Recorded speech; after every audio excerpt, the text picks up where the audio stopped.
I'll just unmute our room. Yeah.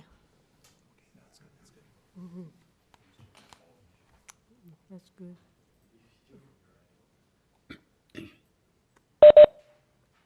Ready to roll. Good. I Good morning. have to put this mute. In accordance with sections 45 and 53 of the Planning Act 1990 as amended, this meeting of the Committee of Adjustment of the City of Toronto is called to order. My name is Zahir Bryant and I'll be chairing today's session. Panel members today are Yim Chan, Larry Clay, and Peter Reid. We acknowledge the land we are meeting on is the traditional territory of many nations, including the Mississaugas of the Credit, the Anishinaabe, the Chippewa, the Haudenosaunee, and the Wendat peoples, and is now home to many diverse First Nations, Inuit, and Métis peoples. We also acknowledge that Toronto is covered by Treaty 13 with the Mississaugas of the Credit. Committee of Adjustment panel, public hearings are now conducted in a hybrid, in-person and virtual format. Some applicants and participants will make their submissions in person, and others will participate virtually by electronic means through WebEx. The meetings are also streamed on the Toronto City Planning YouTube channel, and anyone wishing to view the hearing may watch on YouTube. Those who want to participate virtually and have registered in advance will be connecting with a computer or telephone and have the option of participating via video or audio only. When your item is called, you will be unmuted by the moderator. For both in-person and virtual participants, Committee of Adjustment staff will share presentations submitted in accordance with the written submission deadline. People attending in person today who want to receive a copy of the decision of the committee on an application must fill out a decision request card, and those participating virtually need to submit a written request for a decision by email. If you do not agree with the decision of the committee, you may be able to appeal the decision of the Toronto to the Toronto local appeal body, or in some limited circumstances to the Ontario Land Tribunal. However, the provincial government amended the Planning Act and generally removed rights of third parties to appeal Committee of Adjustment decisions. Only persons and public bodies are permitted to appeal decisions of the Committee of Adjustment. Appeal instructions are set out at the bottom of the decision of the committee. Today I will call each item in the order listed on the agenda. Where an application is uncontested, the agent application or applicant may proceed with the presentation if desired. When the committee does not require a presentation, applicants are to advise the chair should they wish to speak to the committee.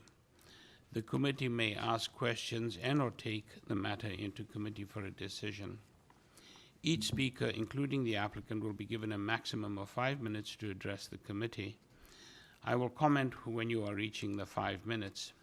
Any presentation or other materials you wish to submit to the committee must have been emailed in advance of the hearing. Staff and committee members cannot accept materials at the hearing. When addressing the committee, please clearly state your name and address. Please remember to confine your remarks to the matters outlined in the application. The applicant or agent will proceed first and make a presentation to the committee on the application. Then individuals either in support or opposed to the application will be invited to speak. Generally, we first call on speakers in the hearing room and then those participating through WebEx. Committee members may ask questions of each speaker after they have finished their presentation. When all speakers are finished, the applicant or agent has an opportunity to rebut only those issues that were raised by the speakers. This will mark the end of the discussion. The application will then be taken into committee for a decision. Madam Deputy Secretary Treasurer, are there any minutes for the last meeting that require adoption? Good morning, Mr. Chair and panel members. Yes, the February 19th hearing. The minutes are ready for adoption. Thank you. Are there any, thank you very much, Ms. Yeah. Chen. Motion Are you to adopt, moving yeah. to adopt? Moving to adopt, yeah. Thank you. Do we have a second? Mr. Reed seconds. All those in favor? Yes. Thank you. Are there any declarations of interest of panel or staff members? Not. I see none. Thank you. not this morning. Madam Deputy Secretary Treasurer, have we received any requests for deferrals? Through you, Mr. Chair, before we get to deferrals, I see no applications to be closed or withdrawn. There are 3 deferral requests for this morning. So item number 1, 62 Whitehall Road, file number A0815/24TEY. Item number 2, 777 Bayview Avenue, file number A0898/24TEY. And item number 12, 110 Old Forest Hill Road, file number A1064/24TEY. So we can Thank probably you. deal with those deferral requests at this time. Thank you. And you mentioned the first one is number 1. That's 62 Whitehall Road. Purpose of the application is to construct a new 3-story detached dwelling with a rear yard parking pad abutting Gregory Avenue. Widened stairs on the west side, a rear ground floor deck, a rear basement patio, and a rear basement walkout. The existing 1-story ancillary building, a detached garage, will be demolished. The committee had before it the following communication: copy of plan of survey, site plan, floor plans, and elevations. Arborist report dated June 28, 24, and the staff reports from Urban Forestry and Heritage Planning Design. We also have opposition from the North Rosedale Heritage Committee received February 18th, 2025. Do we have the agent in-house or online? Through you, Mr. Chair, we do have the agent online, no registered speakers for this item. Thank you. Mr. Benkowski, are you there? Good morning, committee. Jonathan Miskowski, 301 Keewatin Avenue. I also did want to say maybe to staff, I had a little trouble logging in today. It was asking for a panelist password, which I don't think I've had before. Just maybe keep that in mind. Thank you. Mr. Benkowski, would you like to just give us a brief outline of the reasons for the deferral? Yeah, we're working through the heritage report. HPS has asked for kind of a brief outlining the design and how it fits with the character of the Heritage Conservation District that is sort of North Rosedale. We're just working through that report now with the city. And I suspect you also are aware of the forestry report that requests denial of at least 5 variances. I am, Mr. Chair. We're also working through that. It is essentially a replacement of the dwelling, really, in the position it's in. The original design started out with maintaining 50% of the walls for it to be a renovation. It just was not possible. So we will be working also with forestry on that. Yeah. Thank you. I have a question, yeah. Thank you. Wait a Ms. Chan has a question for you, Mr. Benkowski. Yes, you asked for deferral, but when you come back, I think that maybe you need to sort of make your site plan more clear, because I looked through all your plans and survey. It's very difficult to find out how you provide variance number 3, the soft landscaping, because there's no indication of what is hard landscaping, what is soft landscaping, what is parking area. All of them sort of hatch at the same pattern and just with a label on it. So it's very hard for us to understand where you get the soft landscaping. So maybe next time when you come back, you can make your site plan a little clearer, or your rear yard landscaping diagram more clearer, so that we know which one is you use as parking area and landscaping. Landscaping area does not mean it's soft landscaping, right? So just come back with clean that part up, please. Thank you, Ms. Through you, Chan. Madam Chair. Thank you, Ms. Chen. Yes. Any other questions from this guy? Nope. Perhaps we can take this into committee and look for a motion. Yeah. Thanks, Chair. I'm happy to move deferral of this to allow the applicant time to work with Heritage and Urban Forestry. Thank you, Mr. Reid. Seconder, Mr. Clay. Thank you. All those in favor? Thank you. Ms. Benkoski, you've got your deferral.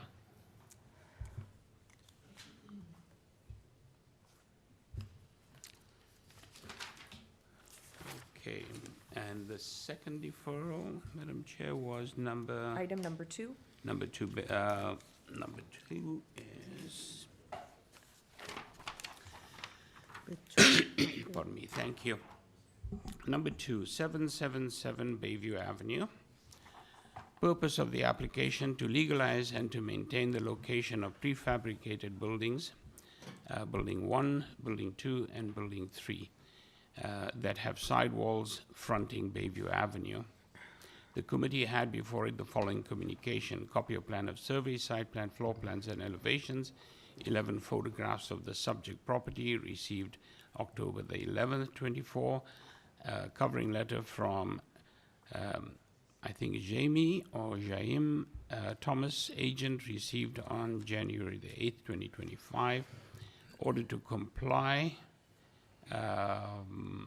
commenting agent reports. There's an email correspondence from Transportation Engineering Coordinated Development Review, received February 18th, 2025, and staff reports from Engineering Services and also Ravine and Natural Features Protection, that's forestry, and an advisory staff report from Metrolinx.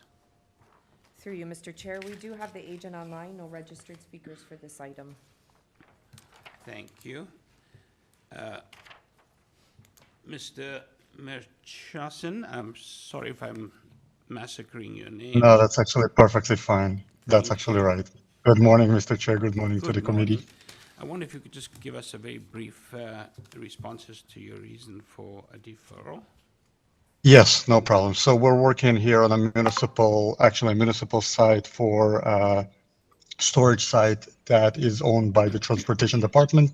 The deferral is due to the fact that TRCA did not finish their review, and they need a little bit more time to finish it, and they advised to ask for a deferral until they finish the review. That's really it. Okay, thank you very much. I think there's a very Thank you, Mr. Chair. straightforward request. Are there any questions? No. Nope, no questions. I move Perhaps we to, can take it into committee. yes, I move to defer so they can work with TRCA. Thank you. Do we have a seconder? Mr. Reid, thank you. All those in favor of deferral? Thank you. You have your deferral. Thank you. Through you, Mr. Chair, we can move on to item number 12, who is also requesting a deferral. Number 12. Thank you. Number 12. Bear with me a second.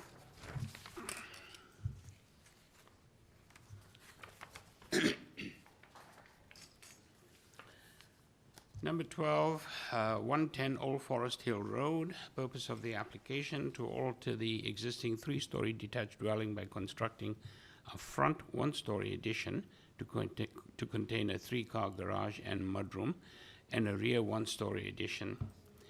The committee had before it the following communication: copy of plan of survey, site plan, floor plans, and elevations. Revised site plan, floor plans, and elevations received February 19th, 2025, and February 21st, 2025.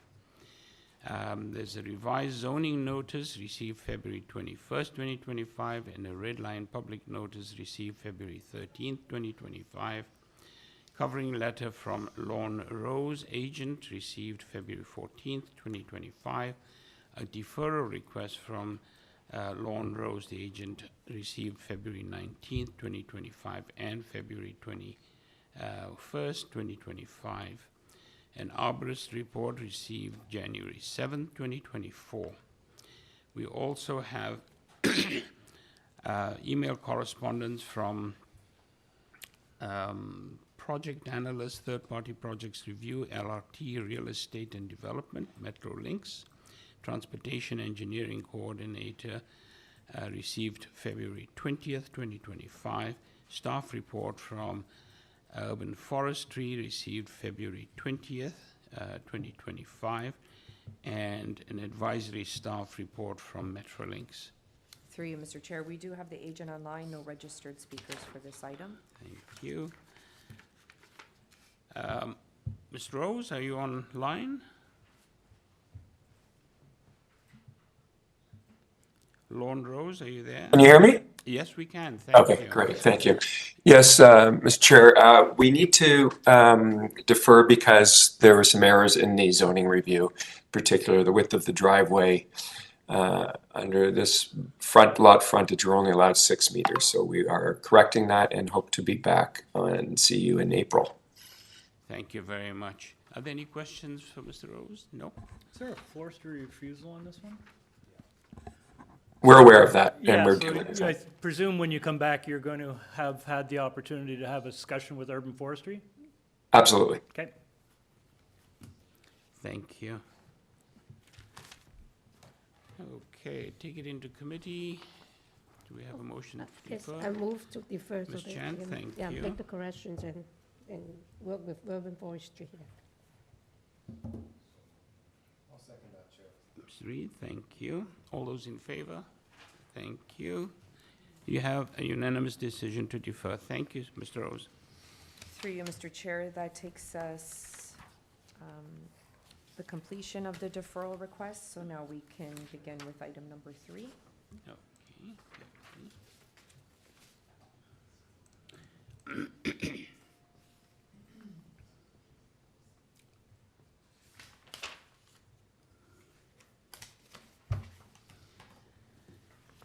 Okay, item number 3, 145 Mutual Street. Purpose of the application to alter the existing 15-story apartment building by constructing a garbage storage enclosure to be located on the upper level of the underground parking garage, which will be the cause for a reduction in 2 vehicular parking spaces.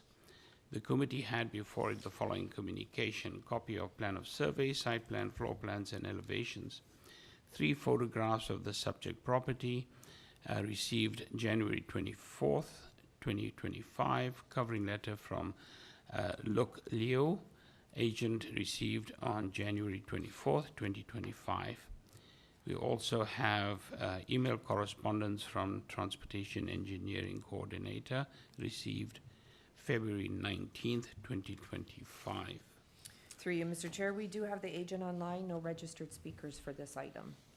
Okay. This is Hi. item number 3. Mr. Arthur Zakarian. Yeah, good morning. Hi, Mr. Zakarian. We don't have anybody in opposition. Just let me see if there's any need for a presentation or if there are any questions from panelists. No, I see. Chair, I just have a Yep. quick question, if I might. Sure thing. I'm Mr. Clay? just curious, that seems like a reasonable application, but in your original approval, your garbage storage, was it outside covered and you're moving it inside, or how, what's the rationale for this? So this is not a garbage enclosure, it's just a storage underground, in underground parking garage, upper level of underground parking garage. Garbage enclosure is on the ground floor. it's the storage for It's extra just a garbage. storage. Oh, Yeah. so this is in addition to a ground floor storage, garbage So storage? this thing, this yellow shade area, right? That's an existing parking spaces. So the proposal is to provide a fire-rated storage enclosure, that area in that 2 Yeah. parking spaces. I think we understand that. It's My not a question is, garbage enclosure. my question is more of interest is, previously to you moving the garbage storage inside, was there a garbage storage area outside? Again, there is an existing garbage enclosure in front, on the ground floor, on exterior, not in Okay. the parking garage. Okay, So this is just for the storage okay. application. Yep, okay, thank you. Sorry, guys. Any other questions? No. No? but, Okay. Maybe take it into committee and look for a motion. Oh, I can move this. This pretty straightforward, and I think it probably is a necessity. So I'll move to approve with no condition. Thank you, Ms. Chan. Do we have a seconder? Mr. Reed, thank you. And all those in favor? Thank you. You have your approval. Thank you, Mr. Zakarian. Thank you. And now moving on to number 4.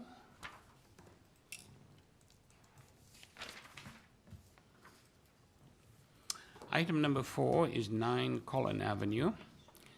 Purpose of the application to permit a new two-story detached dwelling with a covered front porch and a covered rear deck. The committee had before it the following communication.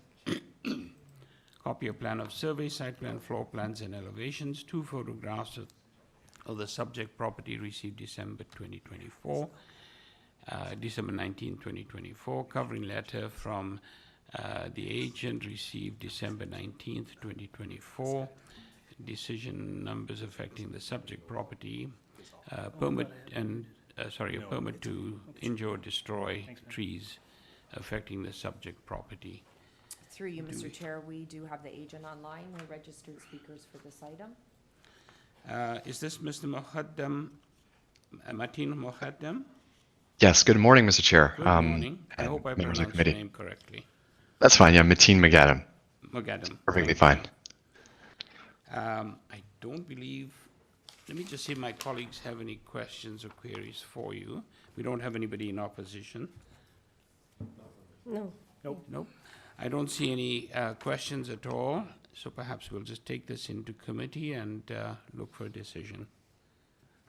Okay, I can move because I read your letter, say that it's only to correct an error with the previous zoning notice. So this time is correct. They make that correction and they come back. I'll move to approve the one variance. Thank you. Thank you. If I could just add one item, that this was, I'm not sure if to permit meant also to legalize, and if so, could we add for the record? Through you, Mr. Chair, typically when there's an order to comply, then it would be worded to legalize and to maintain. If there isn't an order to comply, then the wording would be to permit. To permit. Thank you. So they've taken the initiative to correct their error. They've done that. Yeah. Okay, I'll great. second that, Chair. Thank you. Thank you, Mr. Clay. All those in favor? Thank you. Mr. Mokaddam, you have had your approval.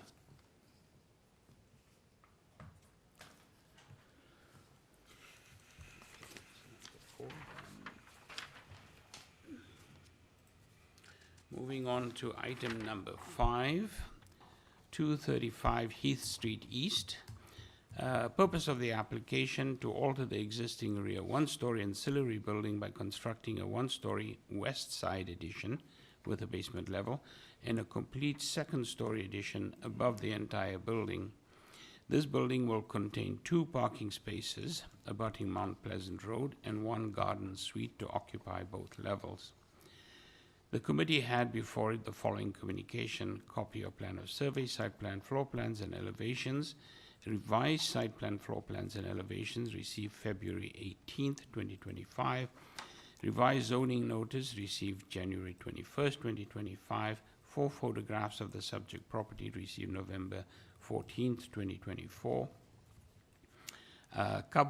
Covering letter from Han Zhou, agent, received February 18th, 2025. And there's a decision number affecting the subject property.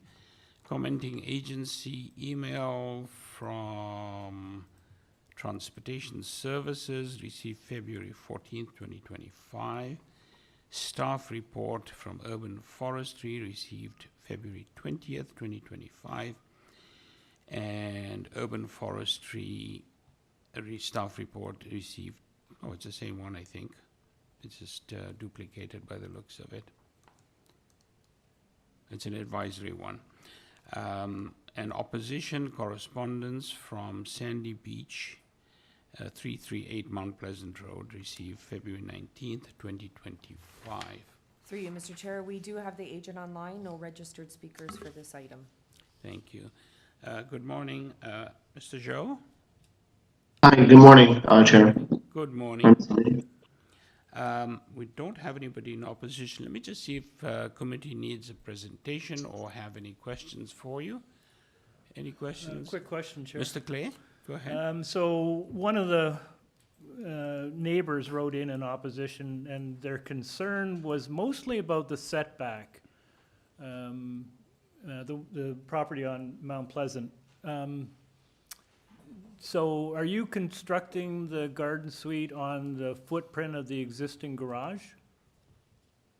That's correct. Majority, we are constructing a little bit of leeway towards the west side of the property, which is directly adjacent to the garage. At that portion, there, the adjacent property actually has a farther setback. Okay, are there any windows facing the property on Mount Pleasant? No. Okay, great, thanks. Thank you. Any other questions? No? Yeah, I also noted that this is an unusual shaped property. It's an L shape. Your garage actually faces Mount Pleasant, but the address of the home is on Heath Street, one of those unusual locations. I don't think we have any other questions. If not, perhaps we'll take it into committee and look for a motion. Mr. Reid? Thanks, Chair. I'm happy to move approval of this application.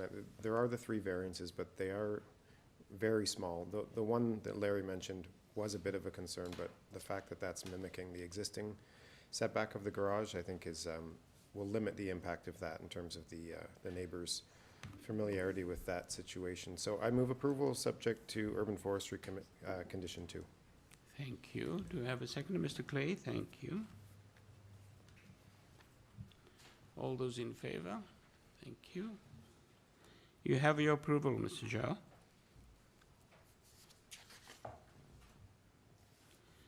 Okay, moving on to item number 6.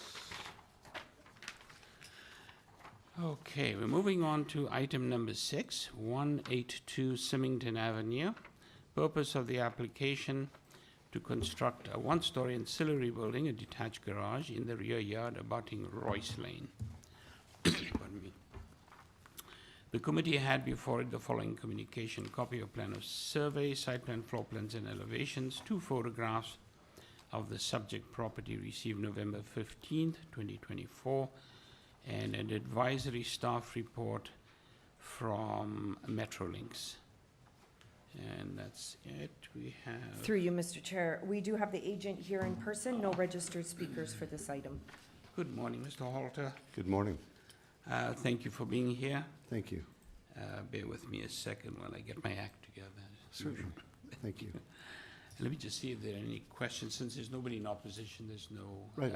Presentation required for that person, but... Yeah, I just thought I'd be available in the event of any questions. Yes, and- I do have questions, yes. Please. Yes. Okay, just to, so I can be more clear of your site plan. So, and your photograph, I just noticed you have fence. Is the fence in your photograph, your cover photograph on the plan, those fences are new, or? My question is that you are building on, just on top of the existing building? Was there a garage there before? No, there's no garage. Originally on the lot description, Yeah. there was a single-car garage that I was see. quite narrow, and Yeah. but there's nothing there.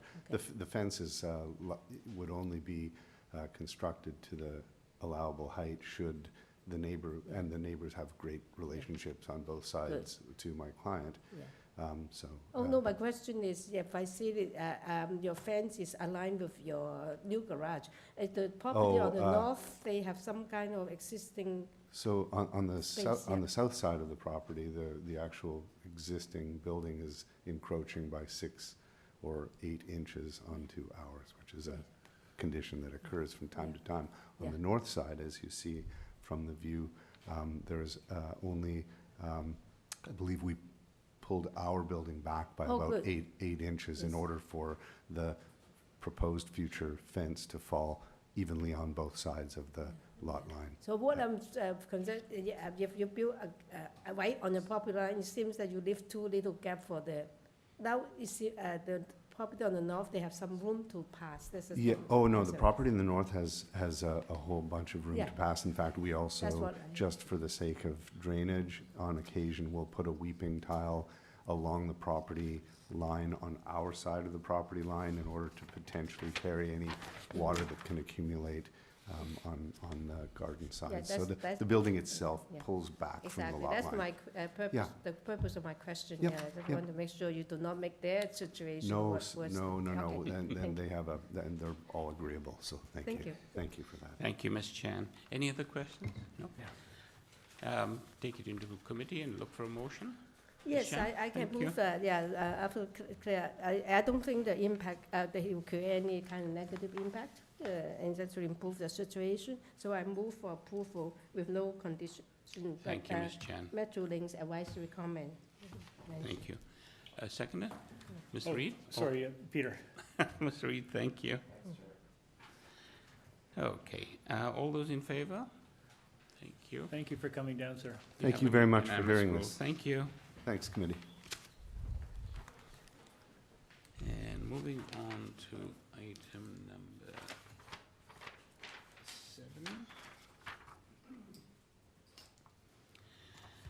Item number 7, 291 Avenue Road. Purpose of the application to alter the existing 8-story apartment building, pardon me, by constructing a garbage storage enclosure to be located on the basement level within the underground parking garage, which will be the cause for a reduction in 2 vehicular parking spaces.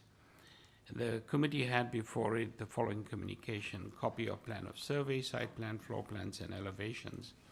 16 photographs of trees on the subject property received November 25th, 2024. Covering letter from Mark Zwicker, agent, received January 17th, 2024. And decision number affecting the property. Parking letter prepared by Alon S. Lloyd, BA Consulting Group, received January 17th, 2025. And email correspondence from Transportation Engineering, received February 20th, 2025. Through you, Mr. Chair, we do have the agent here in person. We also have 2 registered speakers in support online. Thank you. Good morning, Mr. Zwicker. Thank you for being here. Since we have 2 people in opposition, we'll need a Sorry, presentation. through you, Mr. Chair, support. Oh, They're in I support. beg your pardon. Yes. For more, I should read more carefully. Thank you. We won't require a presentation unless my colleagues require one. Oh, I just want a quick question? question. I still try to find out where your garbage enclosure is on your plan. Can you just feed me? Would you like me to come down? Oh, maybe I don't need a presentation. It's just Should you want me to come there, or? no. So you can just tell us which plan Which that plan we to look should at? present on On- the screen, and then, On A203 and A204 of the architectural plans. A203 is the overall plan. Yeah. A204 shows the detail. Oh, yeah. Now I can There see it is, this yeah. because there are Thank too you. many plans. I will maybe looking at the And wrong it's really one. confusing because it's on top of an Yeah. old drawing. Okay, yeah. I thought that at least I should find out where it is, right? So, all right. I only have one question. Are we in question? If we're not in committee yet, no. No, so it's a reduction of the two being reduced. Are they being used, or it's okay that you have services? So there was a condo that was built to the south of the site and finished. In the construction of that condo, so it was excess land. In the construction of that condominium, the entire garage was closed. The parking was never restored. There's only 5 parking spaces being used for the tenants of the existing building. So they are surplus. Oh, they surplus, okay. Yeah. Yeah, thank you, that's, all right. Thank you. Any other questions? We'll take it into committee now. Sorry, through Thank you, you. Mr. Chair. We do have 2 registered speakers in support. We should hear from them. Thank you. Are they online, I think? Yes. yeah? So at this Okay. time, we'll unmute the owner at 368 Dufferin Street. Good morning. Is this Mr. Dastoor? You still there? If you are satisfied with your message, press 1. He actually, he's my employee. He's probably not thinking that he's speaking. And the owner is, the other person is the owner online. I don't know, I don't think she needs to speak. Okay, so we had them as support, but that's fine. They are in support, but they don't need to speak. Either that or he's fired, right? Yes. Okay. So we'll move We can go on. into committee. Thank you. We're taking into committee with any motion? Mr. Yeah, Reid, thanks, thank Chair. I you. think this is extremely straightforward. The second very similar one of this morning, but as we've heard, there's already a parking surplus and the reduction is minor, so I move approval without condition. Okay, I'll Thank you. second that. Ms. Chan, thank you. All those in favor? Thank you. You have your approval, sir. Thank you very much.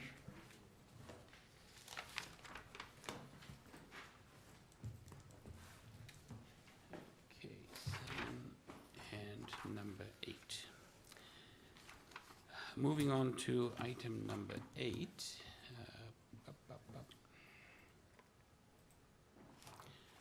Item number 8.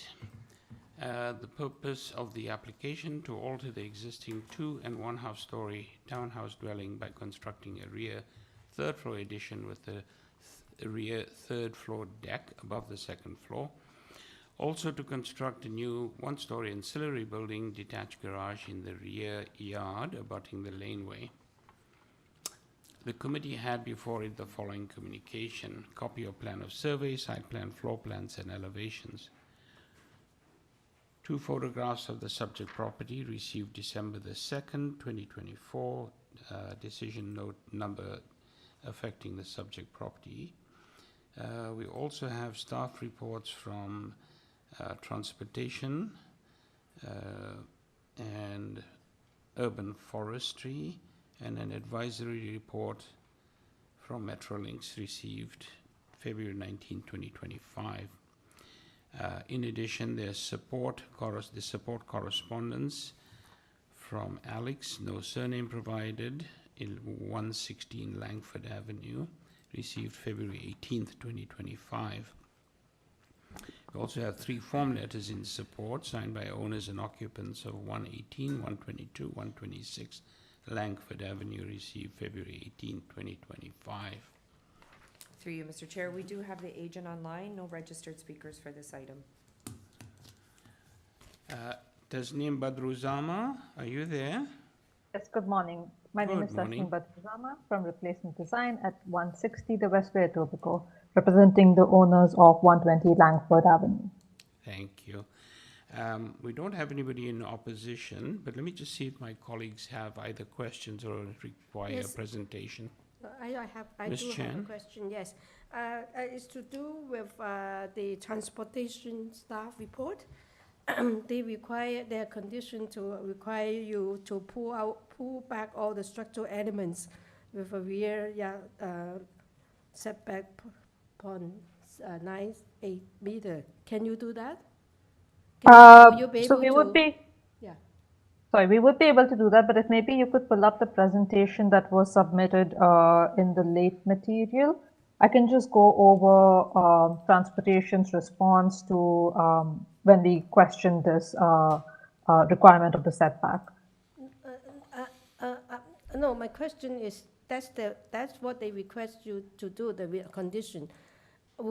first of all, will you be able to comply? Secondly, when you comply, will you change your site plan or some of your design? Is it already pulled back at 0.98 meter from the lot line? No, it's currently pulled back 0.66 meters from the lot line. so- We will be able to pull it back 0.98.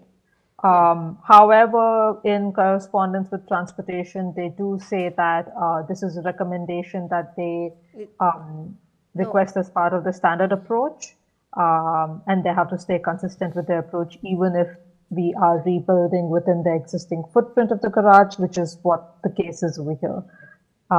If you scroll down probably to the last page in this presentation, the page, yeah, this is the correspondence with transportation, and then maybe page number 6 shows you the garage in relation to the street. And you can see that it doesn't really abut the street at all. So there shouldn't be a reason to pull back the garage to 0.98. However, if the committee members require us to do that, require us to comply with transportation's recommendation, we're happy to do that. Yes, that's my question is not, I thank you for explanation. But my question is, if you do that, will that change any of your design, like or create any problem for the variances in terms of distance and other things? It eliminates some of the variances. It eliminates variance number 5. Oh, that is the kind of thing, that's the purpose of my question. So Yes, if we were to increase that setback to 0.98, it eliminates variance number 5, makes better variance number 4. So you can eliminate number 5 and also satisfy if I put the transportation recommendation as a condition, right? Yes, yes. So does that change variance number 3, which is your rear yard landscaping? No, we would achieve this by just reducing the size of the garage. We wouldn't move it closer to the house. Okay. Sorry, through you, Mr. Chair, to the presenter, yes, we have the variances in front of us. I only see 4. Oh, sorry, scrolling down. Yeah, there's 5 and 6. 6, okay. Yes, the 5 is the setback from Thank the you. center of Okay. lane, yeah. That will, we can delete that one, she said, yeah. And impose the transportation recommendation as condition. Otherwise, they need the variance 5. So through you, Mr. Chair, then the applicant has formally removed these variances, so it would be approved as amended if the committee is to approve this application? Can I just confirm to the presenter, so you're deleting variance 5, but then variance 4 is improved and changed to 0.98 meters? Is that correct? That's the side yard only. No, that's the rear yard. Number 4, I mean. This is from the number 5 is from the setback from the center of lane. She did say that she was going to change number 4, right? Yeah. Peter's right, so. Oh, yeah? Okay, yeah. I didn't know, I thought. Yeah, that- sorry, go Sorry, ahead. number 4 would be the rear yard setback for the ancillary building would now, instead of 0.66, would be 0.98. If the panel members are more comfortable with just imposing the condition from transportation, then that would supersede any of these variances. Okay, so are you formally changing variance 4 and formally deleting variance 5?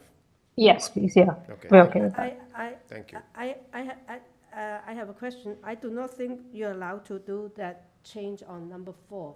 You can only reduce the impact. You cannot increase it, right? Oh, the setback is larger. Oh, it I'm is. so sorry. It's better, yeah. Yeah, it's better. I'm so sorry. We have to read it in negative motion. Okay, you're right. I don't have anything to say. Thank you, Ms. Chan. Thank you, Mr. Chair, Lee. can I ask one last question? So I noticed that you've Straight. included in your plans privacy screening on the balcony, which is good. So can you be okay just tying to the elevations? Sure, tying to the elevations should be fine, or tying us to the plan should be fine as well. Yeah. I think Well, the I won't site wanna- plan. we don't want to touch the site plan because you've made some changes to it, so. Correct. We'll just, if we just do the elevations, I think we'll we'll bolt down the privacy screening. Perfect, yeah, that should be fine. Okay. Thank you. Any other questions, folks? No? Okay. I'll look forward to a motion from Mr. Reid. Thank you, Mr. Reid. Thanks, Chair. Yeah, I think this is a reasonable application. We only really spoke about the garage, but the actual main building, the variances requested for that are, I think, minor and really in keeping with the type of redevelopment on this street. So I'll move approval of the application as amended. That's with variance 5 deleted and variance 4 improved. No transportation condition, because that's been accommodated by the changed variances, and we'll tie it to the north and south elevations. Thank you, Mr. Reid. And through you, Mr. Chair, urban forestry? Yes. Yeah, For two. Policy number 2. Yes. Oh, yes. Thank you. Urban forestry too, please. Thank you. Second. Happy to second that, Chair. Mr. Clay, thank you. All those in favor of the amended Yes. application, thank you. You have a unanimous approval. Thank you. That was number 8.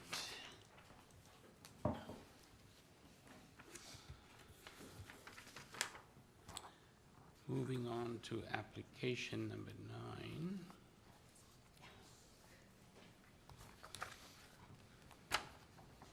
Number 9 is 70 St. Mary's Street. Purpose of the application is to alter the development standards as approved under site-specific zoning bylaw 1422-2017 for the 40-story mixed-use building by increasing the podium height from 3 stories to 6 stories and altering building setbacks in order to consolidate the non-residential institutional uses within the podium. No changes to the tower or residential uses are proposed. Also, to reduce the minimum required number of parking spaces for institutional uses from 11 parking spaces to 5 parking spaces, which will be located within underground parking level P1. The committee had before it the following communication: copy of plan of survey, site plan, floor plans, and elevations. 3 photographs of the subject property received December the 9th, 2024. A covering letter from Eileen Costello, agent, received December 18th, 2024. Decision number affecting the subject properties received. Parking considerations report prepared by BA Group, December 13th, 2024. Planning rationale letter prepared by Scott Walker and Barry Lyon Consultants, received December 9th, 2024. Presentation materials from Eileen Costello, the agent, received February 19th, 2025. And copy of site-specific zoning bylaw and revised map 2 affecting the subject property.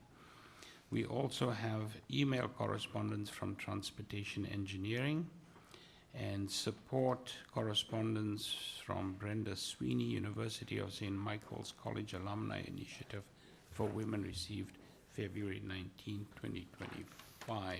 Through you, Mr. Chair, we do have the agent here in person. We have one registered speaker in support online, Randy Grimes. Randy Grimes. So we'll hear from him? Sure, okay. Good morning, Ms. Costello. Thank Good you for morning. being here. Good morning, Mr. Welcome. Chair. Thank you. Did we say we have one person in opposition? Or just Support. Support. Do we require presentation at this point? I think. Since you came might all have the way briefed one. down here. It's a 10-minute walk up Bay Street, but okay. I'm happy to do a presentation. It's just adding institutional uses into the podium? Yeah, perhaps I'll just take a few minutes Yeah. just to very quickly explain. So I'm here today on behalf of the Loretto Ladies College and Schools, which is the owner of the property, and my client, which is the University of St. Michael's College. University of St. Michael's College has entered into an agreement with the Loretto sisters to purchase the institutional component of the building. So this is a 2017 approval for a mixed-use building. St. Michael's is here only in respect of the institutional component. So that institutional space was already approved through you, Mr. Chair, to the member. But what St. Michael's has done is gone through a consultation process with its community and with the local community to look to make built form changes to the podium only. Primarily what it's doing, and hopefully it's a bit complicated, but hopefully we described it, is it's moving what was previously institutional space in the lower levels of the tower into a redesigned podium to allow the student residence space, the university space to operate separately and more efficiently. Gives us a larger floor plate for the student residence space and all of the important amenities that are wraparound services for student residents. And it's also allowing us, hopefully you could see in the site plan, to regularize the design of the POP space, which was a condition of the 2017 approval. It was a bit higgly-piggly, a bit irregular because of the site, and what we've done is regularize that in a more rectilinear format, still meeting the requirements of the original Section 37 agreement. Parallel with that is we did look at, through BA, the actual parking requirements for just the institutional component.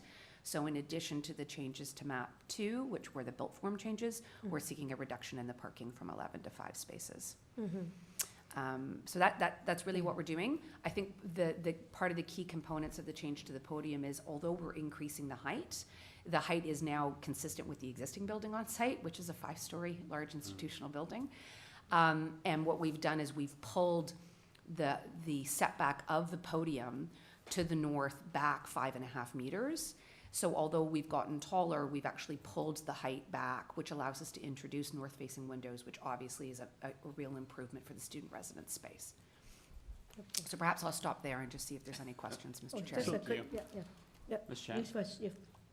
So just quick, while the podium has been reconfigured, the overall height of the building is unchanged? Unchanged, no changes to the tower component, which remains exactly the same. Okay. Yeah.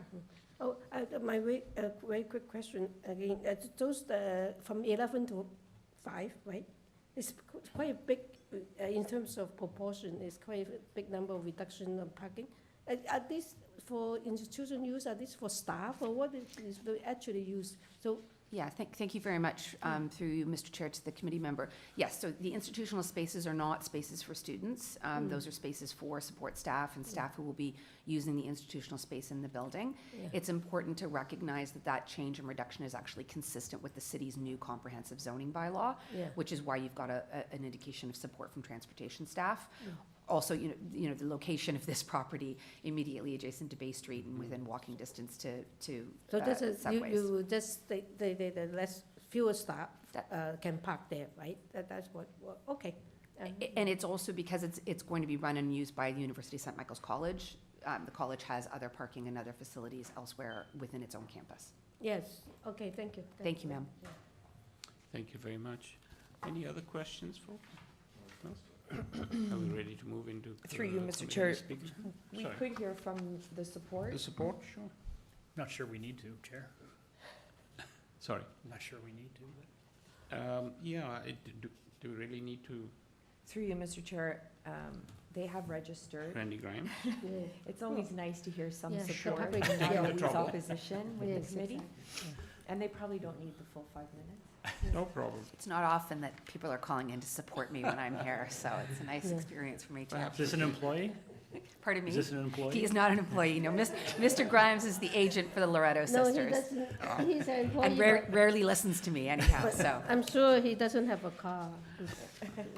And the 100 students that are outside in support. At this time, we'll unmute Randy Grimes. Mr. Grimes? Thank you, Mr. Chairman. I'm here, as Eileen mentioned, to really support the application on behalf of the Loretto sisters who own the site and have entered into a very cooperative agreement with the University of St. Michael's College to have a joint development of the site, which will include the residence to be owned and operated by the university, as well as the residential tower, which will be offered for sale as part of a proposal call that will vote in the near future. So we're just here to support the application and say that we're in full support. Thank you. You still have 4.5 minutes to go. I get paid by the hour, Mr. Chairman, but I'm going to be mindful of my client's time. Thank you. Thank you very much for your support. Thank you on this application. Ms. Chan. So I can have a motion, Yeah. if no questions. Thank you for the presentation, it was very, very useful, short. I think that is a good improvement for the function of the building and for the students. So I move for approval with no, I don't think there are any conditions. Yeah. Oh, there's a forestry condition too? Okay, so there's a forestry condition too, yeah. I didn't see I one. don't- No, I don't see one, no. Oh, okay, I delete that condition, so there's no condition. No condition. I'll second that, Chair. Mr. Clay, thank you. Mr. Clay seconds. All those in favor? Thank you. My We thanks have to your the committee. approval. Thank Have you a good so day. much for being here. Okay. And number 10.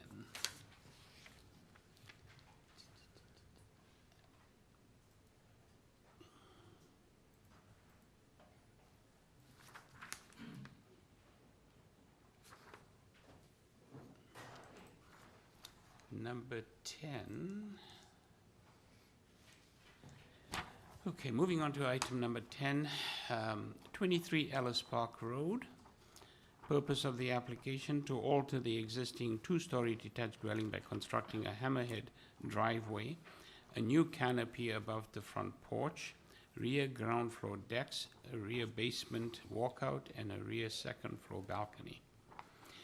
The committee had before it the following communication: copy of plan of survey, site plan, floor plans, and elevations, revised site plan, floor plans, and elevations received January 27th, 2025.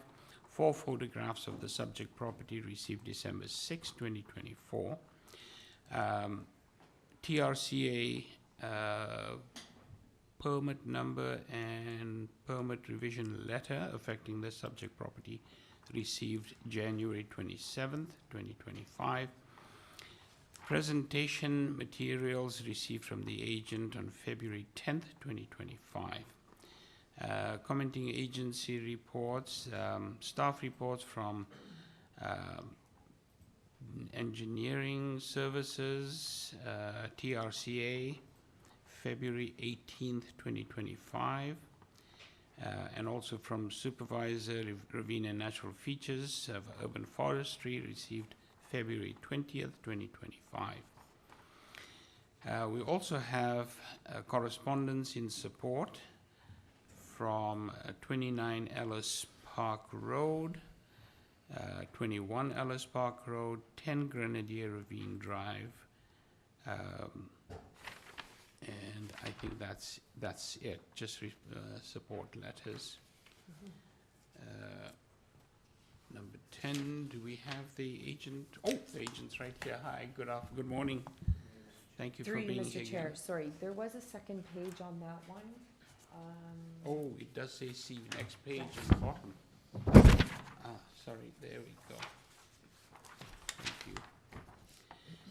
We also have total of 6 form letters in support signed by owners and occupants of 8 and 11 Ellis Park Road, 6 Grenadier Ravine Drive, 18 Ellis Park Road, 10 Ellis Park Road, 14 Ellis Park Road.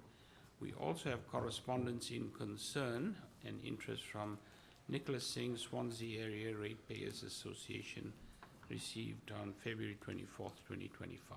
Through you, Mr. Chair, we do have the agent here in person as well as one registered speaker online in opposition. Thank you. Good morning, Mr. Akrimi, is pronounced correctly? Thank you. Mr. Akrimi, I think we'll need a presentation since we have opposition. Thank you. This application,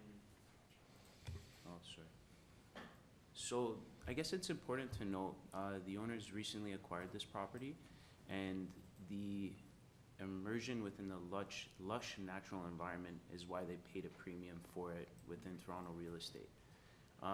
We can cut right to it, and it seems like that white oak tree to the southeast is of primary concern and where the opposition is coming from. The inception of the proposal, which you see before you, which is really establishing decks on either side of that existing enclosed platform deck, whatever you want to call it. It's going to be decks on either side of it, as well as adding a terrace above it. So utilizing that existing feature. And it's really just to give them usable space at the rear of the home for the enjoyment. Now, also, when they were first planning this, they engaged the services of Andrew White, certified arborist, because that tree was a concern how they're going to achieve the foundations for it. And as you'll notice on the drawings, helical piles will be utilized. And again, when we got the letters late last week, I reached back out to him to have a second opinion with him.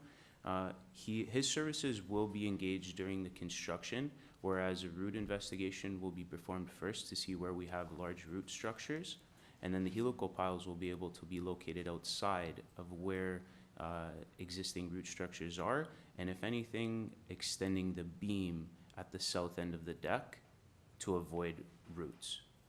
And he's confident, as well as I, within my professional construction experience, that we'll be able to build that deck and avoid damaging that tree. And also, you got to keep in mind, it's of utmost importance to the owners to avoid damaging that tree. It would be extremely costly to, you know, remove it. So that tree is a main feature why they bought the home, and it's of utmost importance to them. So that kind of takes care of addressing where the concern, in my opinion, is coming from both Urban Forestry and Swansea Ratepayers Association. Application to Urban Forestry went in on January the 29th. It's kind of disappointing that we only heard from them last week, to be honest with you, after engaging them a month ago. Approvals were obtained already from TRCA, as this property is subject to their review and approval. And as well, the owners did a great job, in my opinion, going out and speaking to the community about this. Because of how Ellis Park Road flanks, a lot of the properties to the south are subject to viewing the potential construction of this proposal. So it was important that they spoke to all of them and got their approval with it, which they did. I also warned them that privacy screening on the south and north ends, sides of the second floor deck, are probably going to be, in your opinion, appropriate for this. They are okay with that, especially on the south end because of how Ellis Park flanks. And I think that takes care of the major points, and I open it to the committee if there's any questions at this time. Chair, I know we've got a speaker, but a quick question, just so we all understand. You've got the site plan up there. If we could just magnify that just a touch. So the tree in question is the one at the top? Yep. So, the proposed deck right adjacent to it, that's a ground level deck, or is that an elevated deck? Elevated deck. So late this week, if there's the possibility of presenting a picture of the rear of the house to bring that up so you guys can see. Did you submit it already? Yeah, Okay. it should be. They actually, even the ground floor is elevated, don't they have another Yeah, deck? I'm just trying to get They a have- sense of what the impact of another the deck on deck the is on second. the tree. So your screen, your proposed. There's a much better That's it picture. there? Scroll down one more a little bit.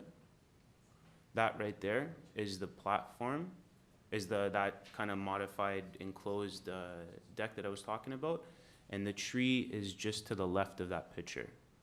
Right. And it's a protected tree? Much so. It's a privately owned tree. And a And very your mature. intention is to not damage that tree? It was a feature, speaking with them, it was one of the reasons why they bought the home. It's a beautiful feature, and they do not want to damage that tree. Right. You got to think about removing that tree too. Right. Like for their financial health, they don't want anything to happen. And to that helical tree. piles will. It's shown on the plans Okay. right now. Great, thank you. So, are we in question?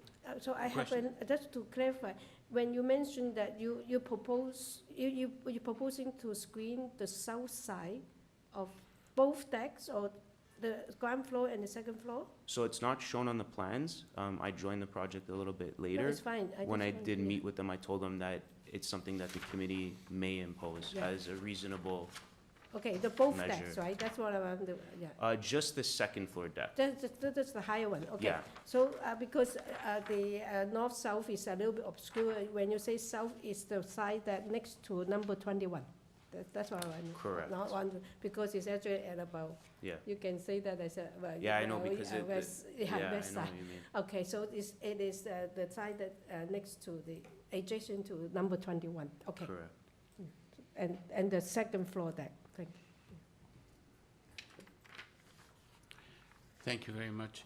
I think we've got Mr. Singh online. Thank you. Through you, Mr. Chair, we'll hear from Nicholas Singh at this time. Good morning, Mr. Singh. Are you there? Good morning. Yes, I'm here. You can hear me? Good morning. Thank you for being here. I wonder if you might give us your presentation. You've got 5 minutes. Name and address, please. Sorry. And Nicholas Singh, Swansea Area Ratepayers.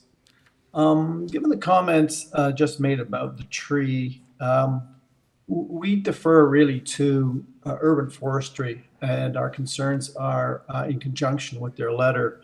If the applicant wants to present their proposal to urban forestry and get their agreement that the tree would not be harmed, we would withdraw our objection to damaging the trees. However, that hasn't been done, so our concern remains. And given the importance of maintaining the trees and green space in the city, given the proximity of the trees to High Park, and we do note that the location of the proposal is in the green zone that abuts High Park and Grenadier Pond. Given also the value of the trees to the green space of the neighborhood, we believe that endangering this mature tree in exchange for a private deck does not pass the 4 tests. And we believe that the deck should be redesigned to protect the tree. Now, perhaps that's been done, but obviously not for the consideration of urban plan or urban forestry. So we believe that it's not in keeping with the bylaws or the policy of the city. And with respect, we believe that variances 1 and 3 should be refused. Regarding variance 2 for the size of the balcony, we recognize that this balcony is massively oversized as compared to the bylaw. And on that basis, we don't believe it's minor. Further, despite the 5 examples provided, this balcony is a match for only 0.5% of the existing homes in the neighborhood. And it does not respect and reinforce the character of the neighborhood context. As such, it does not pass the test for the purpose and intent of the official plan, and we recommend that this variance should be refused. In regards to the letters, we're not sure that the tree was mentioned. We did review the letter that was attached to those signatures, that form letter, and nowhere did it mention a concern for the tree. So we are not sure that those endorsements are valid throughout. So that's my presentation, and thank you very much. Thank you, Mr. Singh. Hold on a second. Let me just see if my colleagues have any questions of you. No? None? Thank you, Mr. Singh. I think that's the only person that we have in opposition. So perhaps, Mr. Krimi, if you can respond to Mr. Singh's concerns. Of course, Mr. Chair. Thank you.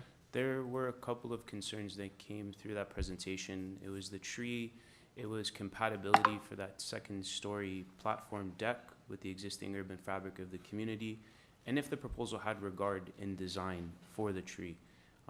We'll start with having regard for the tree. As I stated, the inception of this proposal had the consultation of a certified arborist on how to achieve both their vision, and at the end of the day, it's a desire. They recently purchased a home, and this proposal is how they envision enjoying the outdoor environment.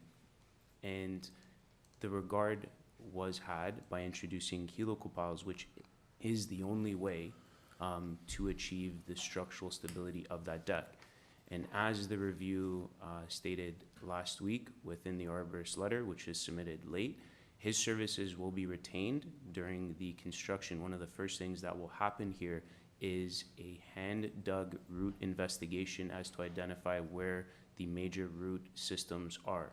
The helicopiles will be placed away from those major root systems, and the design of the southerly beam to support the south end of the deck can be modified, because a 2-ply LVL can be utilized, which can span 20 feet. We're not going 20 feet here, and the helicopiles can be placed at appropriate points for point loads, so we can avoid the root systems, which are the primary concern of that tree. The 2nd-story platform has no concern whatsoever to the tree. It's under the canopy and it's away from it. And the existing urban fabric it's, I want to be respectful with how I say it. I did the presentation showing how there are existing examples of decks larger than what's being proposed here.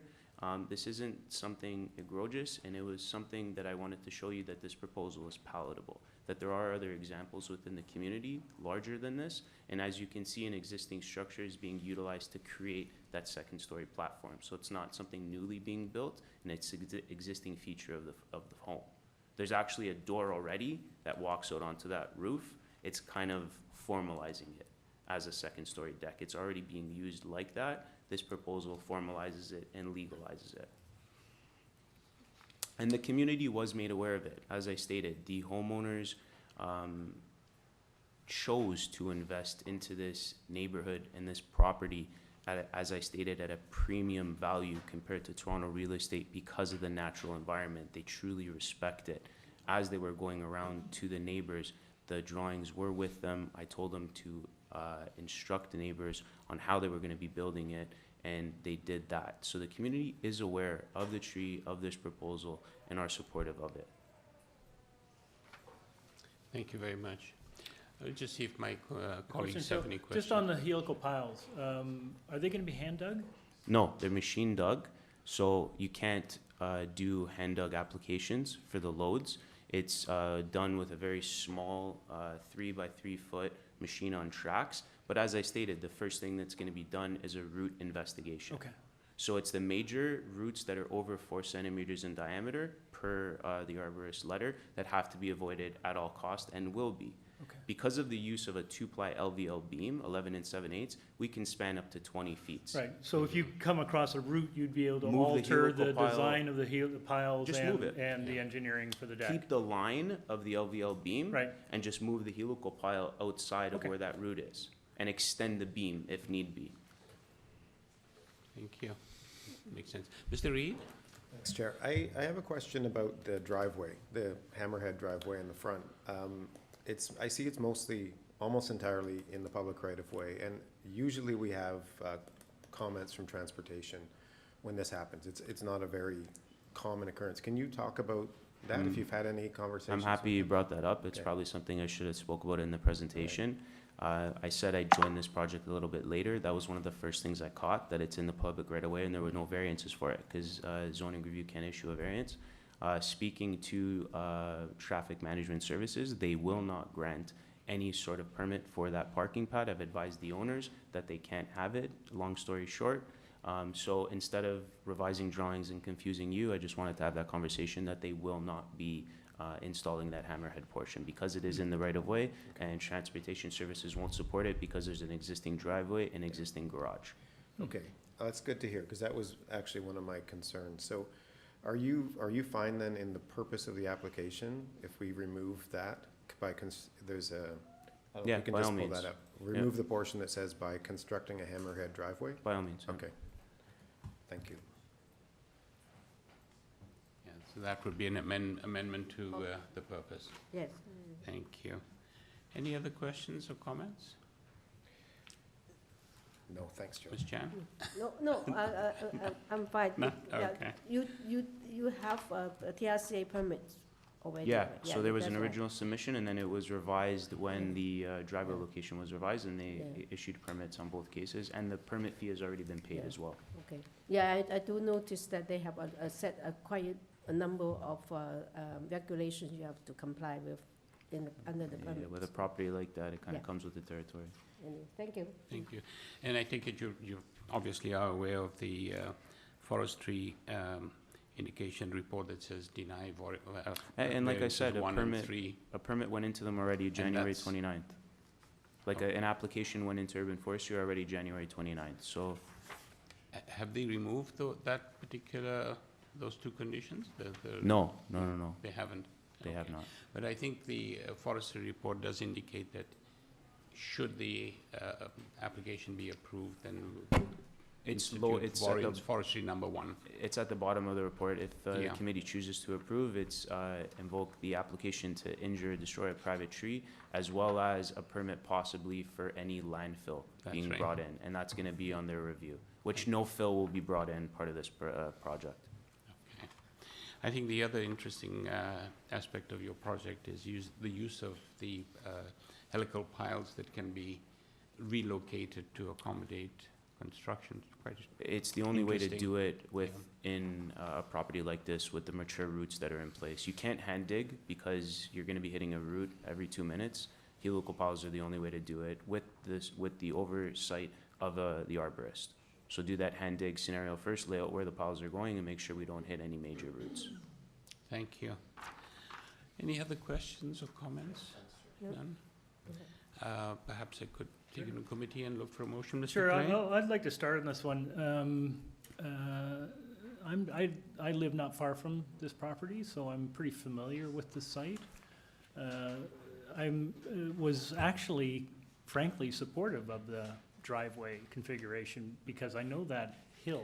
Yeah. It is a very steep, bendy hill. I've driven it, I've walked it, I've cycled it. It's a very dangerous site for getting in and out of with a car. I actually thought that notwithstanding the concern about public property, I actually thought it was an innovative way to address legitimate safety concerns. So that's too bad that they wouldn't allow that.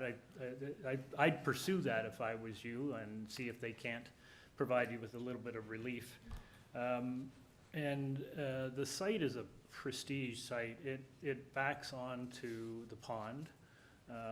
The views must be spectacular out there. I can totally understand the reasons why the owners would want to take advantage of that and have some deck space that overlooks the pond. It's quite impressive. I thought the rest of the application was quite supportable. I frankly don't have any issues with the deck and the forestry concerns, given your explanation about how you're going to construct this. And you've built in some flexibility to accommodate that tree in particular. I think that's a good thing. I wouldn't support forestry's recommendation to deny this variance as a consequence. I think if we put a condition in there that you're going to have to require and seek urban forestry's approval in the event that you do encounter any damage, but I think that should be sufficient. And your explanation that your client is quite keen on preserving and protecting that tree, I think that goes to your favor.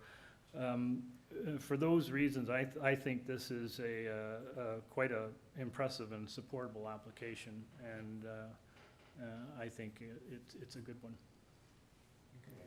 I'm happy to, unless anyone else wants to comment on that. But just a quick, so Yeah. it would have forestry 1 as the condition? Yes, I instead think of that was the yeah. fallback that forestry or our RNFP put in the Correct. recommendation. So if no one else has any comments, I'm How happy to. about the privacy screening? Is it part of the condition? I think we'd make that a condition. I think Yeah, the agent okay. indicated that they'd be happy With the to second comply with floor, that. South edge, yeah. So is that just the upper balcony, or Yeah, was it yes. all balconies? Third floor, I believe. That's- Third it's the floor? second- No, I it's believe the it's- second floor.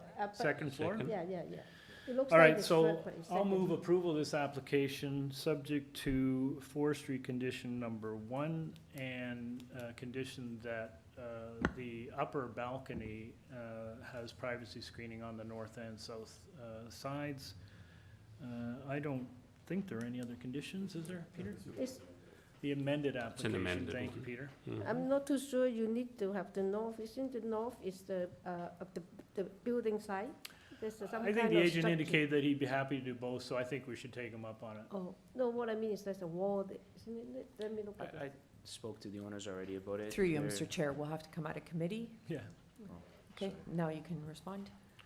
The owners are okay with north and south side. Yeah. So we'll, back in committee? Yeah, thank you. We will go privacy screening on the north and south North and sides of the balcony, and I think that's it. Okay, I will second that. Second, Ms. Chan? Yes. It's Thank it's you. the amended clause, right? Purpose So, clause. we have an amended application with one condition, forestry 1, and I don't believe there are any other conditions. The condition Was for the screening. screening condition as well. Upper deck, north and south sides, privacy screening, and I think that's it. That was it, sir. So an amended one. So we have a motion on the floor, moved by Mr. Clay. Do we have a second, Ms. Chan? All those in favor? Okay. You have your approval, sir. Thank you.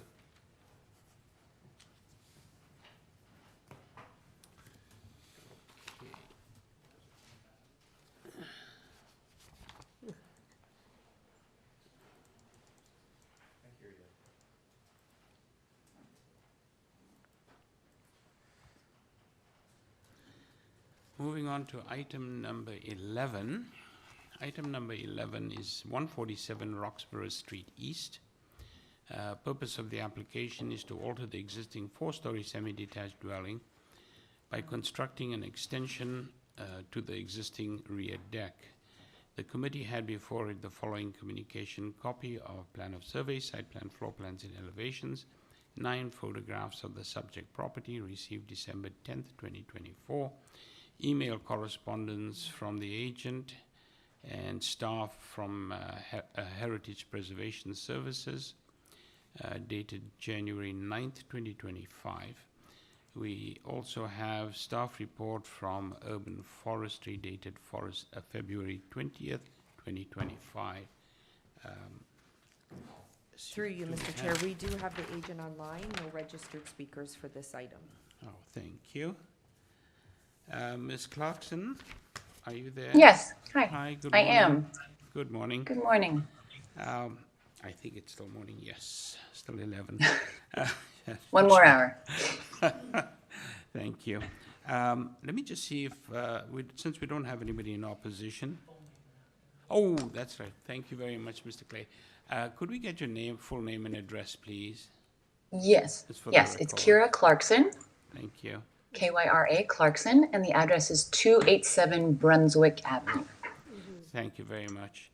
Since we don't have anybody in opposition, let me just see if colleagues have any questions for you or any require a presentation at all.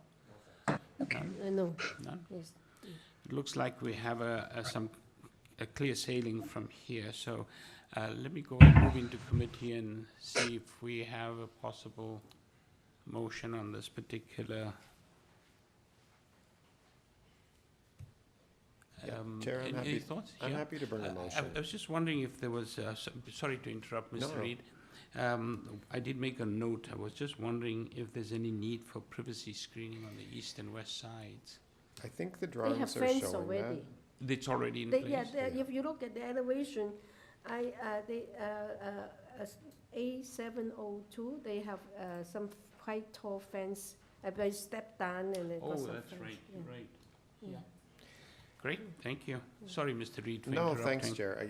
I had the same concerns, but there is an existing fence which they're proposing to just extend out further with the addition of the deck. So I think that the variance that they're looking for is, it's a continuation of an existing condition. The deck is quite high, but I think extending it out this additional length will have limited impact given the fact that they're extending the fence out as well. So I'll move approval of the application without condition. Thank you. Do we have a second now? I can second Ms. it. Chan, Yeah. thank you. All those in favor? Great, thank you very much. Ms. Clarkson, you have your approval. Thank you.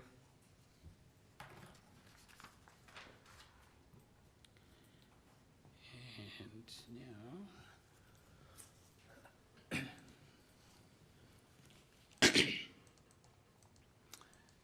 and this was item number 12, which has been deferred. Moving on to item number 13.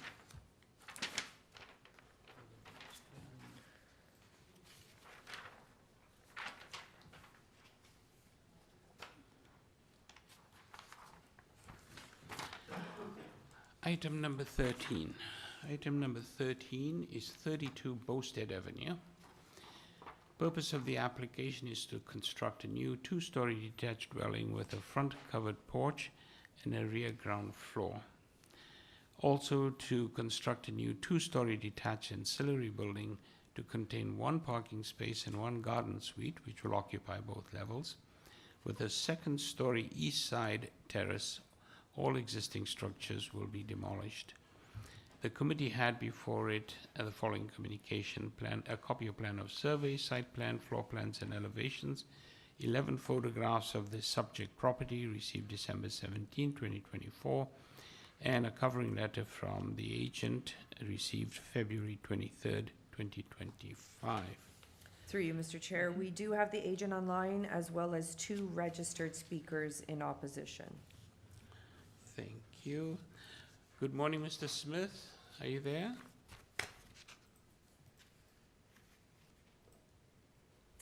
Good morning, Mr. Chair. Good morning, Mr. Members Smith. of the committee. Sorry, I was just going to introduce myself. My name is David Smith, address 401 Craven Road here in Toronto. I'm here representing the homeowners at 32 Bousted Avenue. Thank you very much. We will require a presentation because we have 2 folks in opposition. No problem. Thank you. What I'll do is, yeah, thank you. I'll just run through the materials that I submitted briefly, and then I'll sort of follow up with answers to any questions after that. We are seeking 10 variances overall. The vast majority of them are actually quite technical, so I'll just go one by one. For the front yard setback, it's important to note that if we refer to the site plan, really the variance only is specific to the second floor bay window. The vast majority of the main wall is set back to the required front yard setback.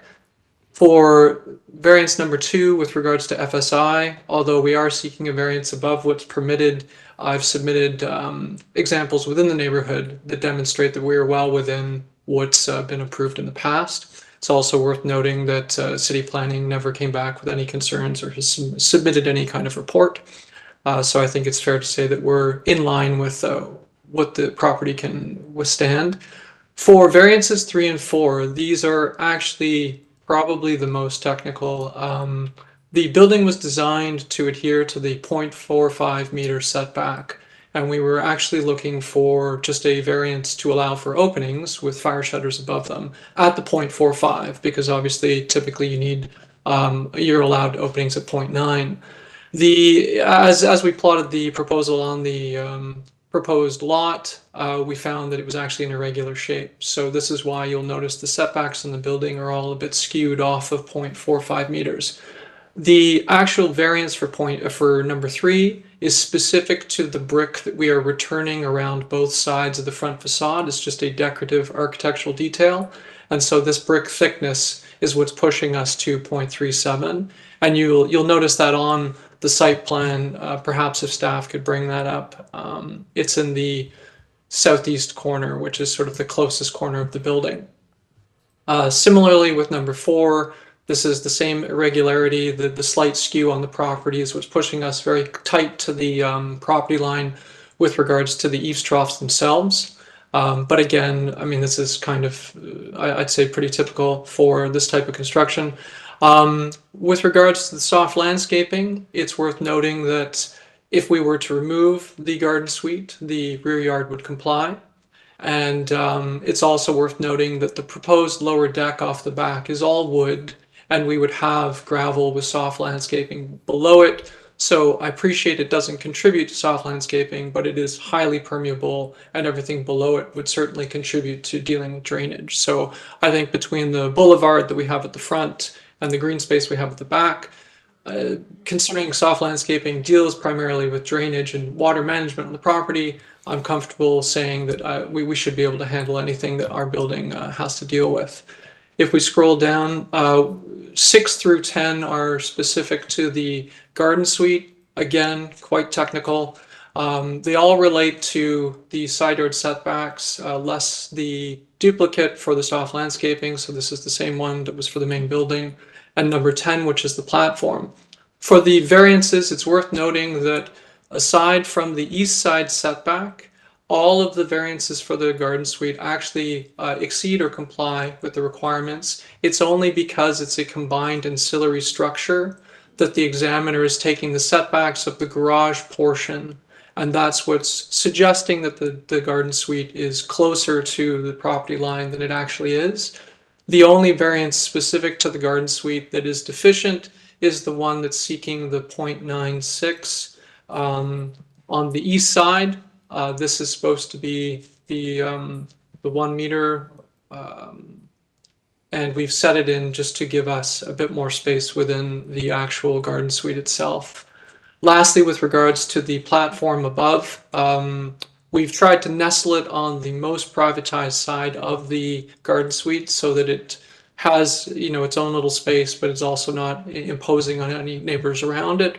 It's worth noting that at the 12th hour yesterday, we received a letter of support from number 34 BOUSTEAD. And we are working with them to sort of continue to discuss the elements of that platform to make sure they're happy with it. Obviously, we'll provide opaque screening, but we may also go as far as to sort of wrap it with planters and sort of go the distance to make sure that everybody feels that should we build the garden suite and that terrace, that nobody is left exposed, considering the relationship of the backyards between number 32 and number 34. I'll leave it at that because my time is up, and I'll answer any questions after we hear from everybody else. Thank you very much. We'll just move on to the folks in opposition. And through you, Mr. Chair, we can call up the owners at 30 BOUSTEAD. Thank you. Good morning. Welcome. Good morning. We are. Good morning. Mr. and Get your Mrs. name and address, please. Sure. Thank you. We are Mr. and Mrs. Agarwal from 30 BOUSTEAD Avenue on the east side of the lot. Okay. So we would only speak to the east side, which is concerning directly to us. Sorry if I may just interrupt. You're both from the same address. Yes, please. So will you be sharing your 5 minutes between the Sure. two of you? We understand. Perfect. Thank you. Thank you. Oh, I Please have to go. continue? Okay. Yeah. Please begin. So for number 3 and 4, I would appreciate if we can do the setbacks as per the law. Currently, it's 3 feet, which is 0.9 meter as of today. I would like that to continue. Even to the variance number 3 and 4, I would like them to be as the setback, which is as of today, which is 0.9 meters. The roof, if they do that, all the water and the snow is all on my side. Like, even if they do the gutters, how are they going to clean up the gutters? There is no, they'll be on my lot cleaning up their gutters. So technically, I'm not even sure how they're going to maintain their property from the east side. Secondly, if you look at the design they have, also one more thing, which is none of my concern, but I realize that they don't have exit, which is a fire exit for the secondary unit. So they need that 0.9 meters on the east side. That's the only side of the lot they have access to the secondary unit. So for number 3 and 4, I would appreciate if they can keep the 0.9 meters, which is as of today. It's 0.9 meters all the way till the back. I'm not sure what the skewing was referred to, so if they can explain that later, that would be nice. Variance number 5 and 6, it's basically blocking almost 75% of my backyard. So if they build 2 floors all the way from front and the ADU, I have only 20% of my backyard exposed with the sunlight. So I'm almost like being blocked on my west side. So my discussion is either they build a 3-floor, which I'm fine with, or I'll let the committee decide what is the decision on this 27.3% and a 50%. So I'm okay with the committee's decision. Now I'm going on variance number 8. I would let the committee decide what's the acceptable one, but I would appreciate if they can maintain the setbacks as requested by the law, I mean. And yeah, that's pretty much it on the east side. Thank you. And I'm sorry if I ran a bit fast. No, you've still got 2.5 minutes to go. Yeah, I have one question though. Sure. Yeah, I'd like to ask. Please go ahead. You sure? You good? Okay. Before we get to the agent, members of committee may have Just a questions. quick question. I understand that they changed the setback on your side, the east side, right? Is there existing fence between you and the existing building, right? Yes. Yeah. So when they reduce that, or maybe it's the question to the applicant, is the existing fence going to be demolished, or I don't think there was an indication, but we can ask the agent. Yeah, so what I'm saying, if it's already an existing fence, if they're not touching it, so the distance on your side is same, you're not touching. They only move their building closer to the existing fence by about a foot or something. Yeah. Because the proposed building is closer to the east lot line now. It's only 0.37 they're proposing. So from 3 feet to 1 feet. Yeah, so they move more towards to your building, to your side, right? Yeah, but the fence right now is like this much, This just much, sharing. okay. Yeah. Any other question? No. Yeah. Okay, thank you. Did we have, we've just got, so perhaps we can go back to Mr. Smith for some response to the questions and concerns the Agarwals have raised. Mr. Smith, are you there?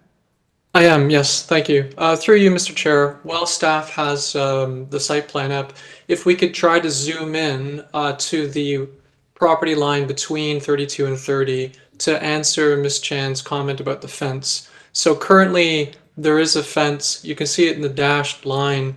It encroaches onto our property and would be replaced along the property line. So you can see where it's all grayed out. So ultimately, their aisleway will be reduced, but only to the lot line that is, where a fence should be built to begin with. At the end of the day, we have no problem building to 0.45. This is, again, the issue here is the examiner has taken it to the brick outcropping on the corner, which only occurs for 4 feet, right? This is a decorative measure that's wrapped around the building. And then we set the building in to sort of what the requirement is for no windows on those sides. Really, the variance that we were seeking was we'd like to put windows on those sides, and that's, variance to the 0.9 bylaw. I hope some of that is clear. What I'd ask staff to do is bring up page A08, which is one of the elevations. And this is just to speak to the concern about the eaves trough and the water management. The variances that we're seeking allow us, we've anticipated, one more down. If you zoom in on the left-hand side, you'll see that the variances have accounted for the clearance of, if you scroll up a bit, there you go, eaves, that we've accounted for the eaves trough being as close as right to the property line, but that in itself will allow us to deal with the eaves troughs, mitigate downspouts, and make sure that water and everything stays on our side. So there should be no encroachment over the property line. And certainly this being the envelope that we're seeking approval for, there's nothing stopping us from pulling it in a few inches if we have to, obviously. With regards to comments, it was a bit confusing, but I understand there's some concern over perhaps building length and building height. It's worth noting that we're not seeking variances to either. He was speaking to the percentages of soft landscaping. I'm not sure if that was being confused with something about the amount of property that's being covered. But again, with regards to both the ADU and the main building, we are not seeking any height variances. The setback on the ADU at the back, like I said, everything exceeds the requirements, less the east side, which we've kept at 0.96. And this was because the 1.5 that was being asked, we thought was excessive for the amount of space it would reduce the dwelling unit by. And considering that in most cases, the 0.9 is what fire services requests. I think I'll leave it at that and happy to answer any questions that staff has. Thank you. Let me just see if my colleagues have any questions. I Ms. Chan? do have a question. Go back to the east setback. I noticed that you have 2 windows and you propose also like fire shutters. So isn't it the setbacks that should be measured from your fire shutters, not the wall? Because you're seeking a variance number 3, is it number 3? Yes, 0.37, because you said that you could have, you limit that variance if it's from 4.5 with no windows, but you do have windows. And 0.37 isn't it should be measured from your, because those fire shutters are permanent structure, right? You require because of so close, the proximity to your property line. So what I'm saying, that I have problem with these windows. First of all, they are actually on the main floor and also second floor. If the existing fence is only 4 feet, isn't there's a privacy issues, and also your projection of your fire shutters should be the point of setback, isn't it? It's not the wall. It's a very accurate point. I can't argue with that. So we would probably switch to a fire-rated glass assembly instead of the fire shutter, which is another way of meeting the same requirement without using the fire shutter, and it would remove that concern. With regards to privacy, looking I'm not too toward. sure that I understand what you're saying. I do not know whether fire-rated glass is equivalent to fire shutters, because the fire shutters so close to the property is always the only way you're permitted to do. Anyway, that is a building code issues. I'm not going to get into it. But if you propose to move back to a few inches, like 0.45 with no windows, and actually that's more of my, I will support that more design, but that will change your overall GFA, your overall footprint and everything, right? You need a revision to do that, not just to say you can just delete and move back to 0.45, no windows, right?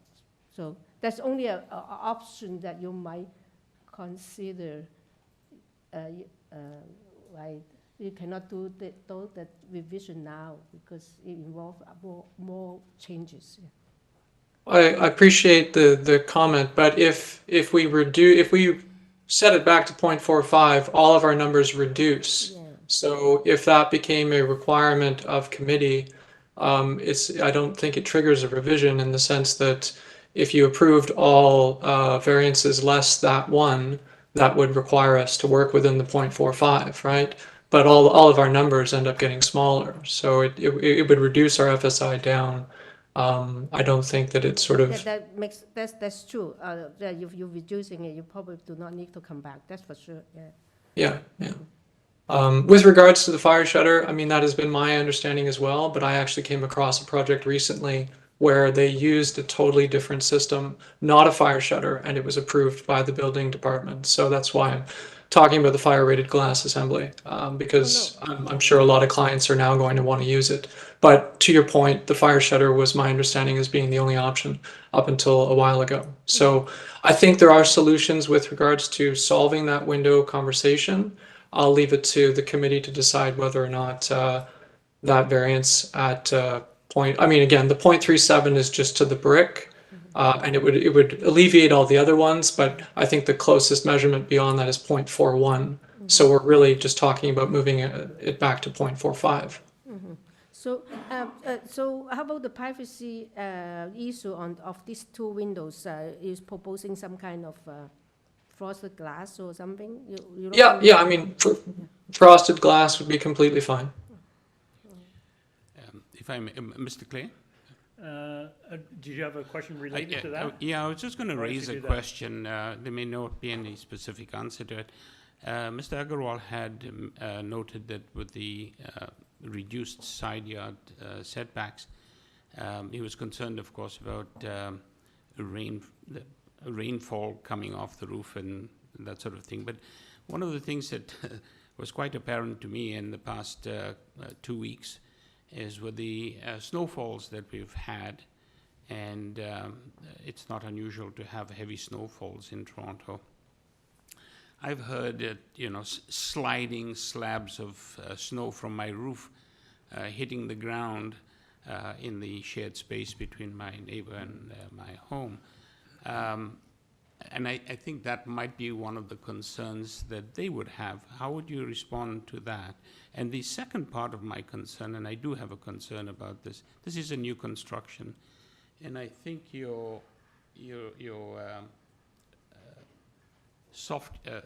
rear yard soft landscaping, which is really quite small, it's 50% of what is required. I think those are concerns that I would raise. I'm not sure what your response to that would be. Thank you, Mr. Chair. I can address both. With regards to the snow comment, again, I do appreciate it. I'm sensitive to that in my neighborhood as well. The bylaw with no openings would still permit us to build 2.45 meters of the side yard setback of the side lot line. So, I mean, notwithstanding, like even complying with the bylaws would still create an issue where if we had the unprecedented amount of snow that we've just received, you'd likely have an issue with snow traveling to other people's properties. I don't know if whether or not that's sort of a bylaw consideration or not.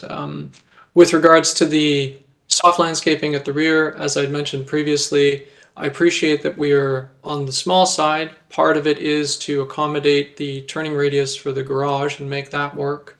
The other part is primarily the additional dwelling unit that we're trying to provide. If we were to remove the dwelling unit, we would comply. And then the last comment that I made was the lower deck that you see will be a completely wood slatted deck. So it's highly permeable and everything below it is effectively soft landscaping. It's crushed gravel on grass.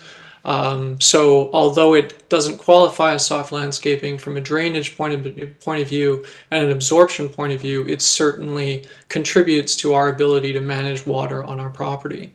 And I think that between what's under the deck and what's around the property, we have enough to mitigate our responsibilities. Thank you for that. Let me just see. Mr. Clay had a question. Yes, if I could, just a couple. So looking at your garden suite, and there actually is a lane in behind, but you're not adjacent to it. So I appreciate you've got number 34 writing in support. I guess they're probably the main residents that would be affected by any overlook from the garden suite, particularly the patio. But with the exception of them, the platform on the garden suite would basically look over the lane. Is that correct? Yeah, no, that's pretty accurate. That and the fact that the properties to the north, there's a lot of dense vegetation along the back corridor of those houses. So, I mean, again, it's not a perfect situation, but the way I looked at it when we were putting it together was if we could nestle it on that sort of west side of the structure, you know, it's also, and I apologize, well, I don't apologize, but the property owners at number 34 have just finished building a substantial garage, sort of the mirror image of what we're proposing on ours. Not the same size, but the same size as our single car parking garage with a reasonably steep roof on it. So the idea was to tuck this sort of terrace between these two structures, wrap it with the screenings so that everybody less number 34 didn't really see much of it. And like I'd said, the way it's sort of outlined there on the site plan, if you can imagine the perimeter being sort of a planted area, we were going to do trees and shrubs and bushes up there such that anybody that could look up to it, all you'd see is plantings. And particularly for 34, we had agreed that we would work with them to make sure that it was something they could handle, because to your point, they're the ones most affected. Right. The overlook onto their backyard is of key concern. Right. My clients are aware of that. Yeah, the design, I think, was sensitive to that, and I thought that was a good thing. The other thing, just on your site plan, to the point about rear yard landscaping, I think we appreciate the fact that there's a wood deck and water would make its way through that into the gravel. But you've got something called semi-permeable paving, which is an unusual term. So we usually use the word permeable rather than semi-permeable. Would you be okay with us making sure that that's permeable paving, not, I don't know what semi-permeable is. I know either. Absolutely. I apologize. It's an out-of-date label. Okay. We used to specify semi, but you're 100% right. Yes, it should be permeable. It would be permeable. So please do. Okay. Then, you know, we would, if we decided to approve this, we'd make that a condition. I do have a question about the landscaping on your site plan. You represent the soft landscaping. Is the dotted area? Do you mean that all the dotted area is going to be soft landscaping that you can provide the 27.3%? Because you do Yeah, not yeah. So indicate all the little bits from on the east side of the deck is also a lot, you can put grass there a little bit. yeah. So all of the dotted area. I mean, if you zoom in on it, it is actually a little plant hatching. But yes, all of that is the soft landscaping. Is the proposed soft landscaping. Okay, thank you. Yes, that's my Any question. other yeah. questions, concerns? I have a question. I'm sorry, we're addressing your, you've had your 5 minutes, unfortunately, Mr. Agarwal. Yeah. Thank you. I do have a question for the agent again. I'm still concerned about the deficiency in soft landscaping, and I appreciate you've got the permeable paving area that you've mentioned, or that has been mentioned, but you've got a pretty substantial deck.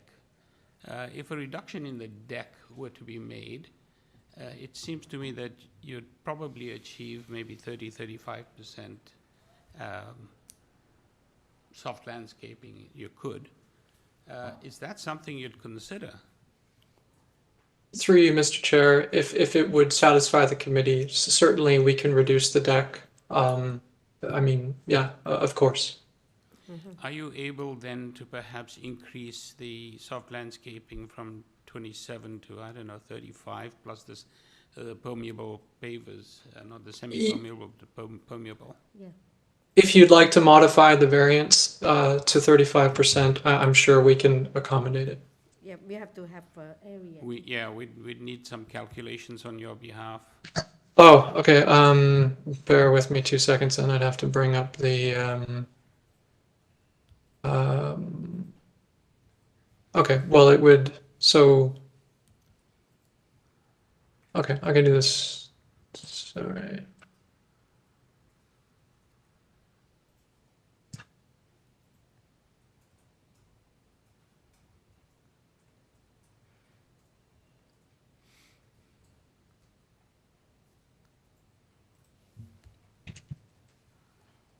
So the total would be 50.64 square meters. 50.64 meters squared. Square meters is 35% of the rear. 35%. Yeah. Okay, that's something for us to consider, and I think that would certainly help. I have Ms. a Chen? question. I know that we have discussed that variance number 3. So my question is that will you now tell us more clearly, will you eliminate that variance?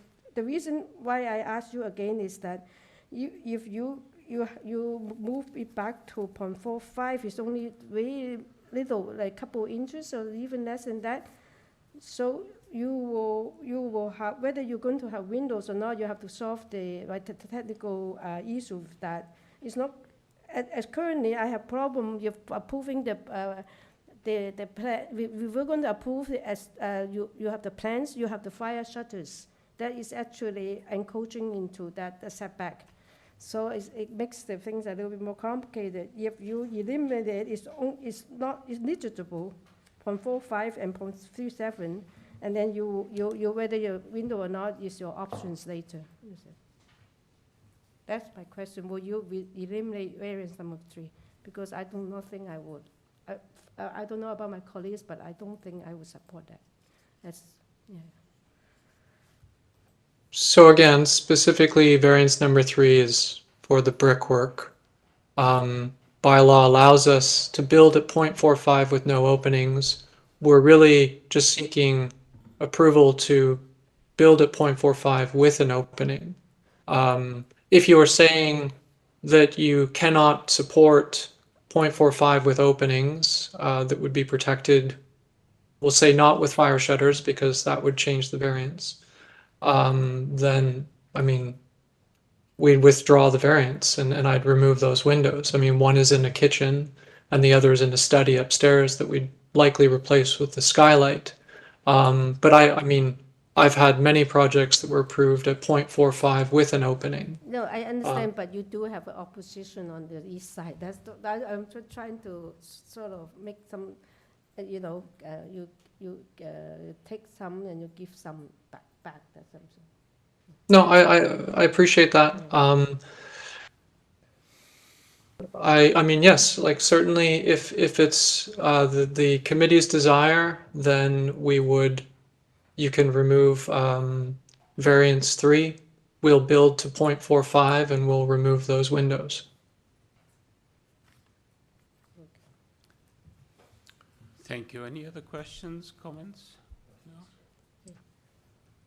Okay, shall we take it into committee, please? And That was only my any suggestion. I'm not sure that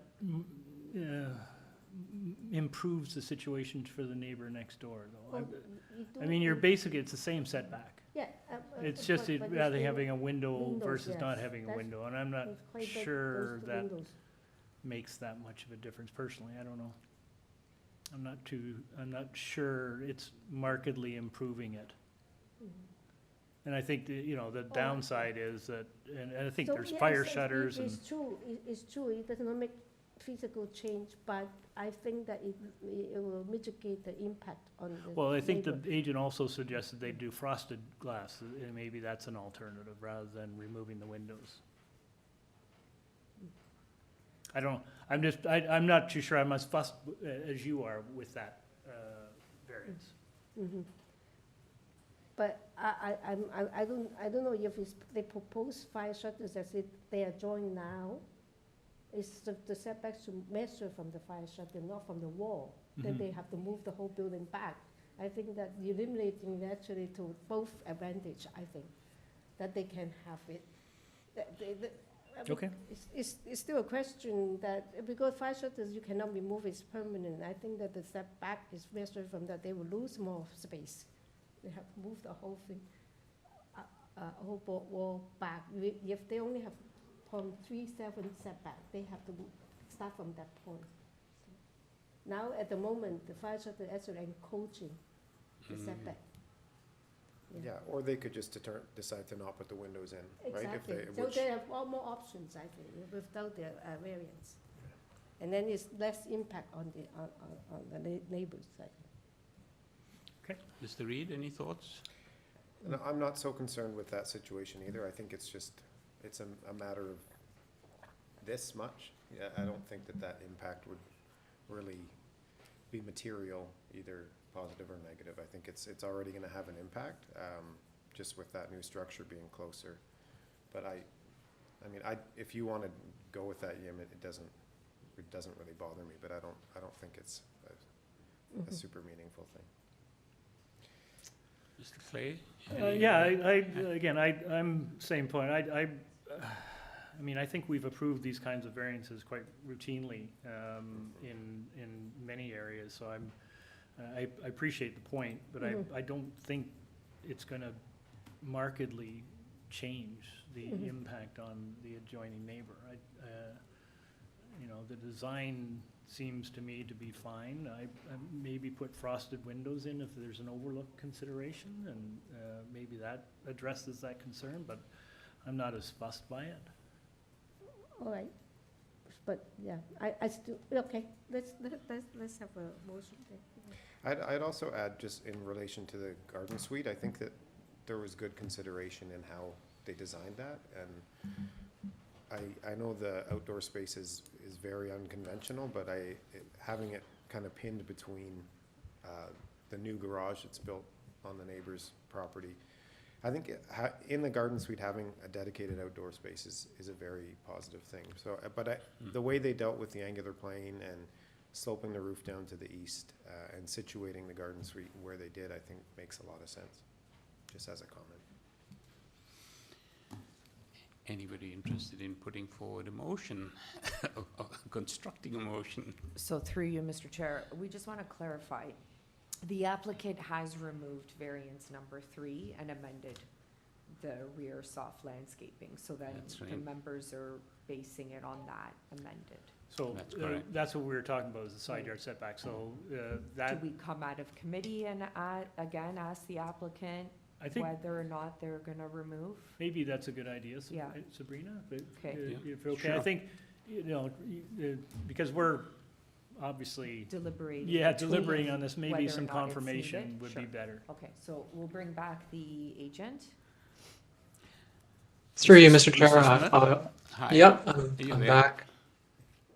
I appreciate all the deliberation. I mean, obviously, what I was trying to convey to Ms. Chan was if it meant the difference between approval or denial, we would cut the building back to 0.45.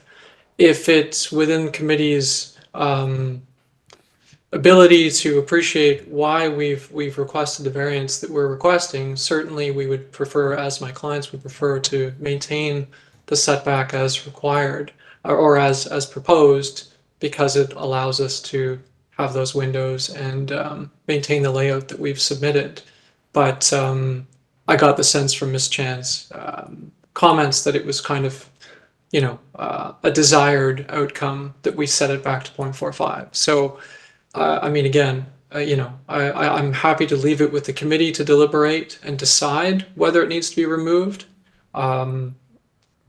I wasn't intentionally trying to remove it in advance unnecessarily. If there was an overlook concern, is frosted windows an option? 100%, of course. Okay. Okay, we'll come back into committee and. Through you, Mr. Chair. Yes. If I can get the presenter to present the site plan, and perhaps maybe the members want to consider tying the proposal to the site plan, because it is noted that the setback at 0.3 meters is really, it's not the entirety of It's just that little side wall. brick form in the front, right? Right. So at near the rear, it's 0.41 meters. In the middle, it's 0.44 meters, and at the front, and then if you can scroll to that main dwelling, 0.37. then it's the 0.37 at the front. So perhaps maybe a condition tying to site plan to show those setbacks varying, that it's not the entire side wall at 0.37 meters. Are we back in committee, Chair? I think we should move back into committee. Thank So you. yeah, so it comes down to you. Like, are you okay with that? Is it tying into no, site plan?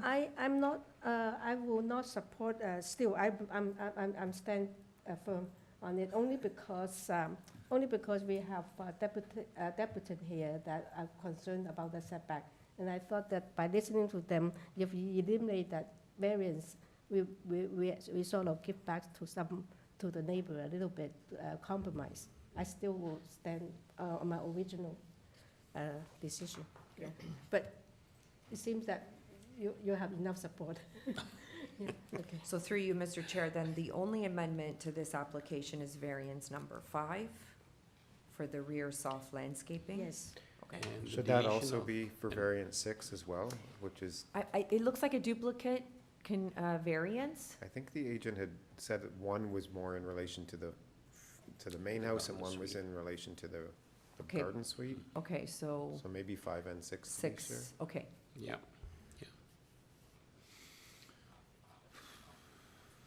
Yeah, they have slightly different number on the Yeah, bylaw. it's 5 and 6, that would be good. And the other additional amendment is, of course, deletion of variance 3. Through you, Mr. Chair, I don't believe that the applicant has formally done that, right? Okay, not Yeah. formally. So we're just looking at amended application for variance 5 and 6. Okay. All right, so it looks like we've got an amended application, variance 5 and 6. Everything else, I believe, stays the same for now.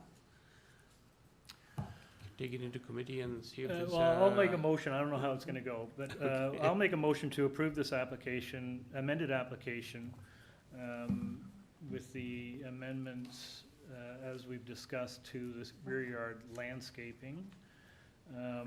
There is a forestry condition, number 2. I think the suggestion of tying it to the site plan works because that deals a little bit with the side yard setback. The only thing, Sabrina, is that I wanted to make a condition for the permeable pavers rather than semi-permeable. So can I tie it to plan with that condition? Okay. So we'll tie it to the site plan, but also with the condition that the area noted on the site plan as semi-permeable paving is actually converted to permeable pavers. And maybe, Larry, what about adding a condition to make sure that under the deck is soft landscape? Right. Would you be okay with that? Yeah, that there's gravel or some. Yeah, something form. permeable. The other thing we discussed was frosting the side windows. I thought the applicant agent was amenable to that. So why don't we include that as an amendment? That helps a little bit with the privacy, I was gonna say privacy, see here. Privacy considerations from the next door neighbor. That'd be both windows on the east side. Yes. Yeah. I don't know, guys, did you get all that? Okay. Let me see if we have captured that. So the amendments include variance 5 and 6, 35% rear soft landscaping, 50.04, I think, or was it 6.4 meters 6.4. squared? 6.4 meters squared. Forestry condition number 2, tie the application to the site plan. Another condition, gravel below the deck. Or equivalent. Or equivalent. Or Permeable material. pavers in the rear. Permeable pavers in the rear and frosted glass. Was it on the east side? Yes. On the yes. east side. On the lower level or both Both levels? levels, yeah. On ground and second level. Sound like ready to go? I think that's it. That's it. I would second that, Chair. Thank you, Mr. Clay. Mr. Reed seconds. All those in favor? I dissent. All those opposed? Thank you. We have a 3-2-1 outcome. Mr. Smith, your application is approved. I just have a question if I can. I'm afraid we've had an opportunity that we're out. Any questions can be directed to the city staff, okay, after the hearing. Thank you. There's 0.45 data on variance 3. I don't even know what that is. There's a number which was used again and again, 0.45. Again, any questions that you have to be directed to city staff after the hearing. Sure. Okay, thank you. Thank you. Chair, maybe a short break? Yes, certainly. It is now 22 minutes past, about 5-10 minutes? 10 minutes? Okay. And we can reconvene at 5 minutes to 2? 5 minutes, sorry, 5 minutes to 12? About 12 minutes break. Okay. Thank you.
Okay, through you, Mr. Chair, are we ready to proceed? YouTube is streaming live.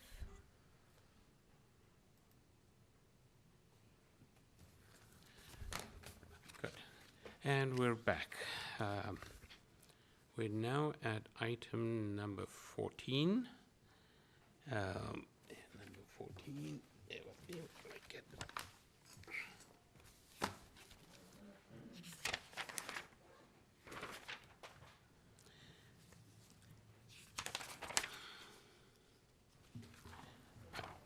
Item number 14 is 62 Hillholme Road.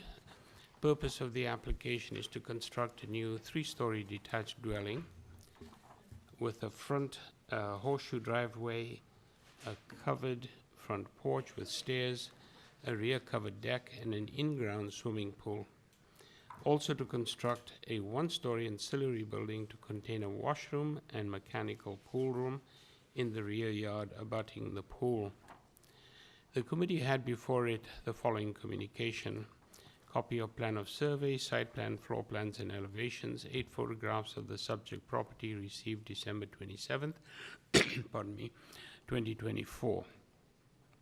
Decision number affecting the subject property as well, and presentation materials from Andre Golovina, agent, received February 18th, 2025. We also have correspondence in opposition from Jana Krieger, 64 Hillholme Road, received February 19th, 2025. Pardon me. And also from, I hope I pronounce this correctly, is it Sign or Signe Lisk on behalf of Jeffrey Kerbel, 60 Hillholme Road, received February 19th, 2025. In addition, we have email correspondence from Transportation Engineering Coordinator, received February 20th, 2025, and Urban Forestry Report received February 20th, 2025. Through you, Mr. Chair, we do have the agent here in person, as well as 2 registered speakers in opposition. Thank you. I think I mispronounced your name, if I'm not mistaken. It's Andre. Yes, correct. And it's Golovnia? Correct. Thank you. Ms. Golovnia, I believe we have at least one person in opposition, so we'll need a presentation, please. Oh, sorry. Yes. Are you sharing the conversation? Yes, sir. So you have 5 minutes between the two of you. Yes, sir. And you'll decide how you use that. Names and addresses. Yeah, my name is Andriy Golonia. And the address, please? Agent. Address of the office of the property is 62 Hillholme Road. Okay. And yours, sir? Andrew Hart, I'm a builder, 52 Ramsey Road, Maple, Ontario.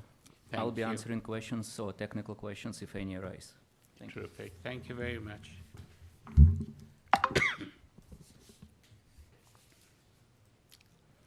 It's all yours. Yeah, good afternoon, Mr. Chair and members of committee. I'm going to go item by item. Is your microphone on there? Yes. Yeah, I have reviewed like objection letter. But I'm going to go item by item and try like to provide reasonability why we did design in such a way. Before you start, you're aware of the forestry recommendations, are you? Yes, sir. To refuse and or defer your application? Yes, sir. You're going to speak to those, are you? Yes, I will. Okay. Item number first like is length of the building. If you can look here, show please the site plan. A1.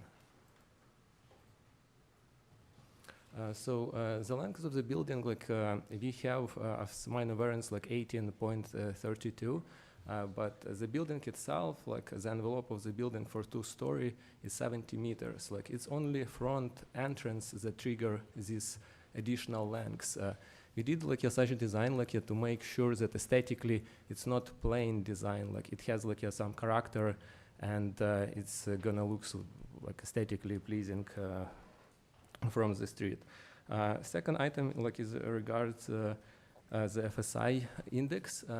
Based like on my research, like on neighborhood properties, I have found like more than 20 properties with a higher FSI index. In my presentation, I have like provided 10 of them, but if list like of 20 required, I can provide it as well. As the third item is the front setback. Our building, mainly second and first floor, is setback like more than required setback. It's just like a small portion at the center that required like this encouragement into setback. So like it's not whole building. Main wall of ground floor and second floor is set it back like more than required by city zoning bylaw. The fourth item like is regards like as a side setback. We can see like in surrounding area like it's very common setbacks like 1.2, and in some properties we even have 0.9 meters of setback. We try like yet to navigate in such ways that like it's not providing tremendous like building lengths and provide proper area for usability. Item number 4 and 5 related to 2 point of driveway and landscaping, and here I can discuss like with the tree forestry. We have done arborist report. It came a little bit late on Monday, this Monday, February 24th. I have hard copy, but as was mentioned, like I'm not able to distribute between you, but at least I can refer to it. As a city forestry asking for denial because like we asking for removal of the city-owned tree. So based like on arborist report, we can see that the tree is very small and it has some damage. So like it's like we already submitted to forestry yesterday application for permit. And definitely I understand very clearly that we won't be able like yet to get building permit without like a forestry approval. So eventually like you will have to deal with them. Like at beginning in my presentation I provided option even to relocate this tree because like it's pretty small tree. So we was able like, to relocate it, but as per arborist report the root of the tree like is damaged. So eventually it might die and replanting of that tree would be desirable. So also like I see a recommendation like of forestry to deny item number 4 and 6 that related to landscaping and to access points. I would say like it's not desirable because like we balance like a design, and you can see per rendering that aesthetically is very nice like to have these 2 small driveways and use high-end permeable pavement to achieve stormwater management. If Andrew would like to add something. Sure. Thank you. Okay, hello again everyone. Mr. Chair, committee members, staff, thank you very much for being here with us. Very quickly about this tree because it seems to be an issue. Very late in the week of February 14th, it was brought to our attention that forestry would actually have issue with that tree. Immediately after that, we initiated contacts with a reliable arborist, which is David Andrew White, known to the city, certified arborist, and we brought him to the site to do a full assessment of all the trees, not only the front tree. Despite the heavy snow, as you're all aware, we were able to convince him to come to the site. Just to let you know, you're running out of Yes, time. Sir. Thank you. So he had done this report. If any of you desire, we can give you a printed copy of it. It specifically talks about every single tree on the site. His recommendation is to remove and replant the front tree due to the damage to the trunk of a tree, old time damage. Therefore, we prepared to do that if forestry desires that, and thank you very much. We'll be happy to answer additional questions. Thank you very much. Thank you. We do we have any questions immediately at this point or no? No? Thank you. In which case we'll move on to... Through you, Mr. person Chair, in we'll opposition. hear, there is some opposition in the room, so we'll hear Okay. from them first, and then we'll go to the phone line. Thank you.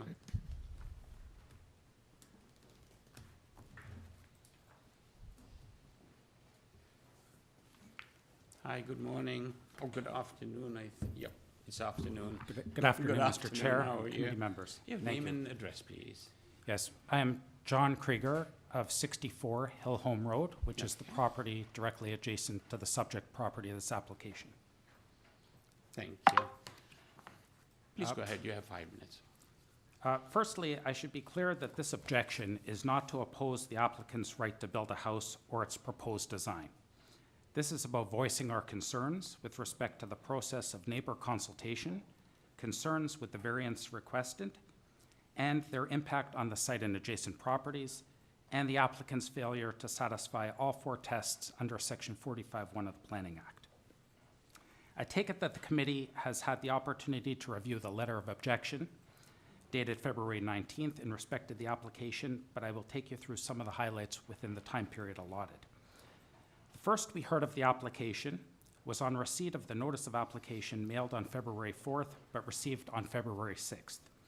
This was the first that we heard of the application, and to this day, we have never seen or met the owner of the house. Notwithstanding the short time frame to review and submit materials, I immediately contacted the architect by email and expressed our concerns in writing. We requested a meeting, but due to the architect's travel schedule, he was only able to meet at the site on February 17th, which was 2 days prior to the submission date for opposition.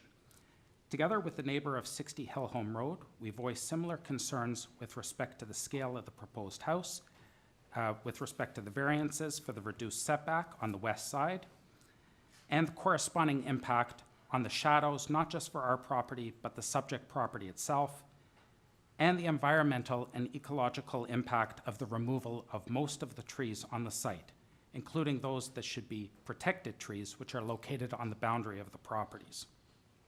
We provided very specific suggestions on what we would consider mitigating factors for the architect to consider.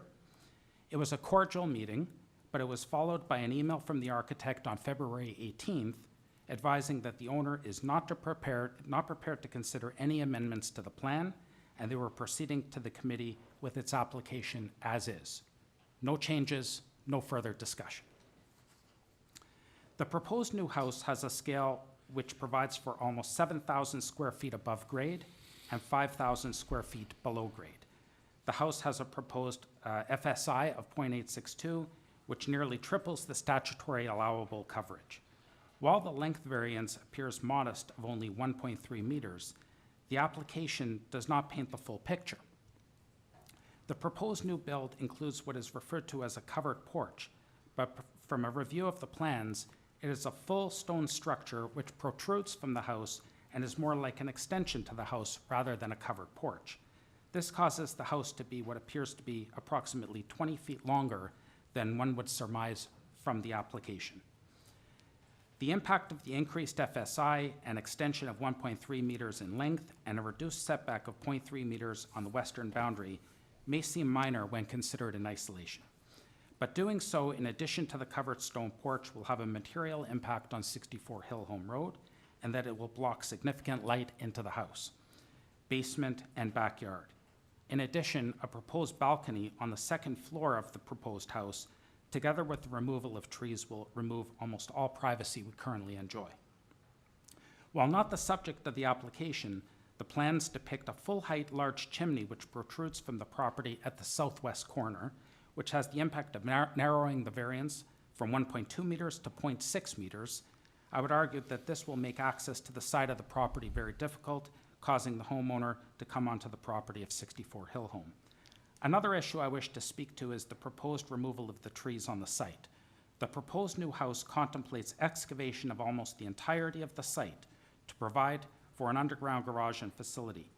The applicant did not submit an arborist report with the application, other than the referenced report today.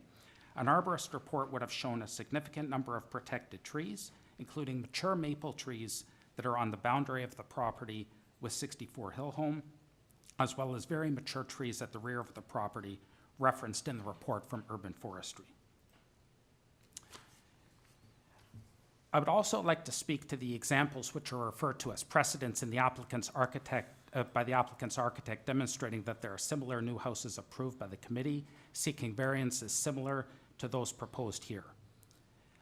On receipt of the supplementary materials by the architect, I did have the opportunity to inspect every one of those houses either in person or virtually.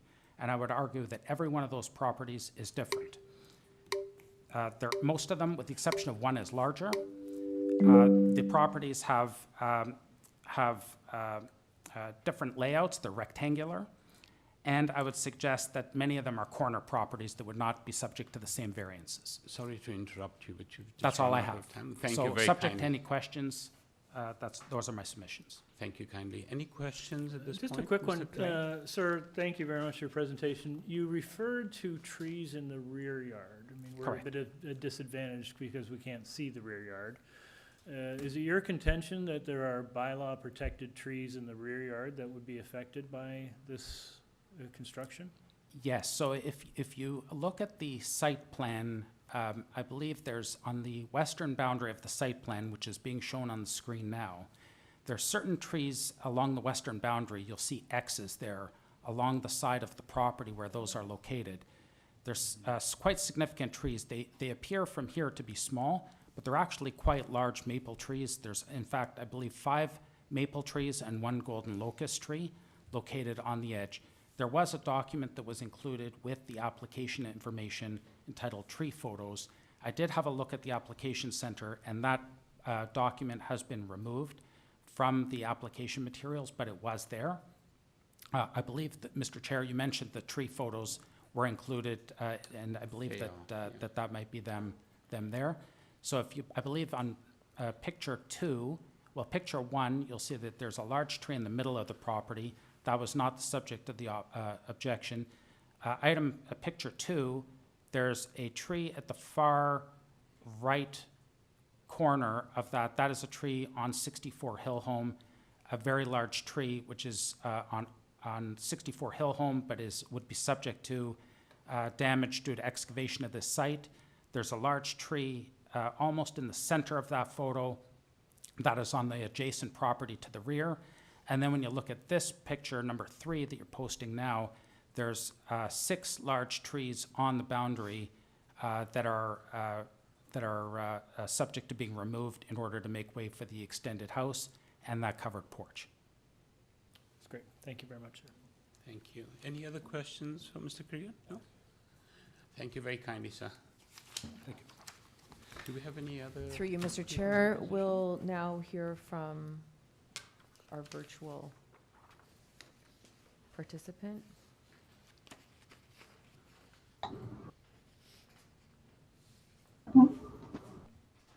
Hello, good afternoon. It's Signa Lease here from Castles, appearing on behalf of Mr. Jeffrey Kerbel. Hi, good afternoon. I wonder if I could just get your address, please. So I'm acting here on behalf of Jeff Kerbel, who is the owner of 60 Hillholme Road. Thank you very much. Oh, the gentleman's right here. Thank you. You've got 5 minutes. Give us your take, please. Thank you. So 60 Hillholme Road is the property that is directly adjacent to the eastern lot line of the subject application. So the other side of the speaker that you just heard from. As you have on your screen, you'll see that we submitted correspondence to this committee detailing our client's concerns with the requested variances and our view that the variances do not meet the 4 tests under section 45(1). Now, I'm not going to repeat everything in this letter, and also mindful to not repeat the comments that you just heard from the owner of 64 Hillholme, but I will note our client agrees with those comments. But I want to emphasize a number of additional points. Cumulatively, the application requests reductions in side yard, FSI, building length, front yard soft landscaping, among other things, resulting in a dwelling that's above and below grade, occupies almost the entirety of the lot, with windows on all levels of the east and west elevations. And while larger homes are not uncommon in this larger geographic area generally, this is not a large lot, and the immediate context needs to be considered as the official plan would direct. The result of this enlarged home, not only visual, which will be out of keeping with the character of the immediate area, and I understand the applicant has referred the committee to sort of a larger area for precedence, but that is not reflective of the immediate area, which do have large landscaped front yards, wide setbacks, generally 2.5 stories with hip or gable roofs rather than this proposed design, which creates additional height and mass. But also physical in terms of impact to the extensive tree canopy. Now you've heard about this, but our client also has that concern. There are boundary trees on our client's property as well that will be impacted by, you know, the complete excavation of this property. So agrees with, you know, the comments confirmed by urban forestry. Also concerned with site drainage, with occupying so much of the property. The drains, underground drains, are directed to our client's property, overlook and privacy. In my submission, it is the purpose and intent of the official plan and the zoning bylaw to prevent these nuisance impacts by ensuring a compatible relationship with surrounding homes. In our submission, this test has not been met, and the resulting development will not be desirable for the appropriate development of the property, and the requested variances are not minor. So on behalf of our client, we are requesting that the application be refused, and I would be happy to answer any questions the committee may have. Thank you very kindly. Let me just see if my colleagues have any questions of you. No, it doesn't appear so. Do we have any other folks in opposition? That's it? Okay. I wonder if we could get the agent back up and please respond to the questions, concerns that you've heard.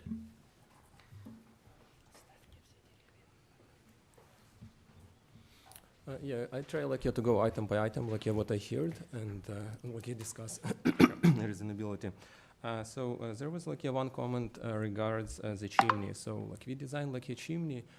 If you could show page number is A7, elevation, front elevation. So the chimney like designed in such way that like it's not penetrating to setbacks, so it's not gonna create like any inconvenience like for passageway. So yeah, A7, front setback, north elevation. Yeah. So I would say like as a chimney, like you shouldn't be concerned like in terms like of passageway, and as the setbacks like from the building number 64 we have 1.5. On adjacent properties on the item number 64 and 60, on property 64 we have one setback like is 1.5, another setback is 0.94. So like it's much smaller than ours. On property number 60, we have like as a setback from our side lot, it's on west. The setback like is 1.115. That's smaller than we asking as well. So in terms of a shadow, I just wanna provide we did shadow study.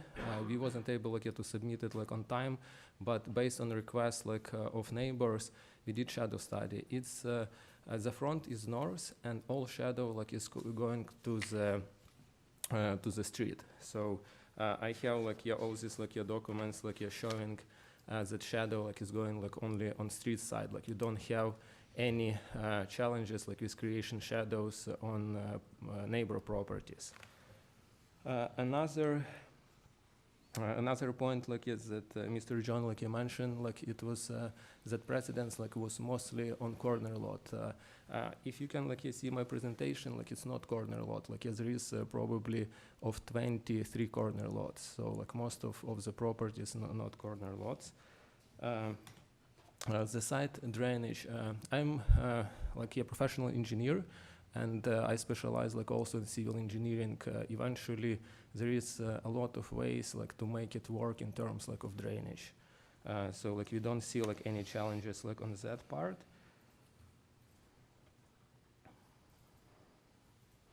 Also, I heard there was concern about height. I just want to mention again that our main envelope is 17 meters by length. We're not really exceeding the building length that requested by zoning by law. And in terms of height, we don't have any minor variance asking for height. Regards items of the tree, I'm gonna start couple items. Mr. John mentioned, if you could show site plan, please. Then on the west side, we have a private tree. There is a bunch of access, tree to be removed. On the west side, backyard, yeah.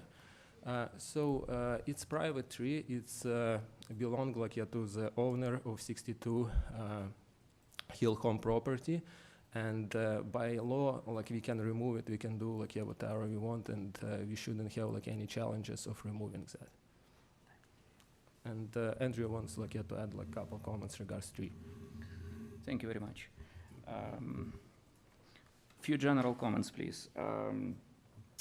Our opposition raised several points.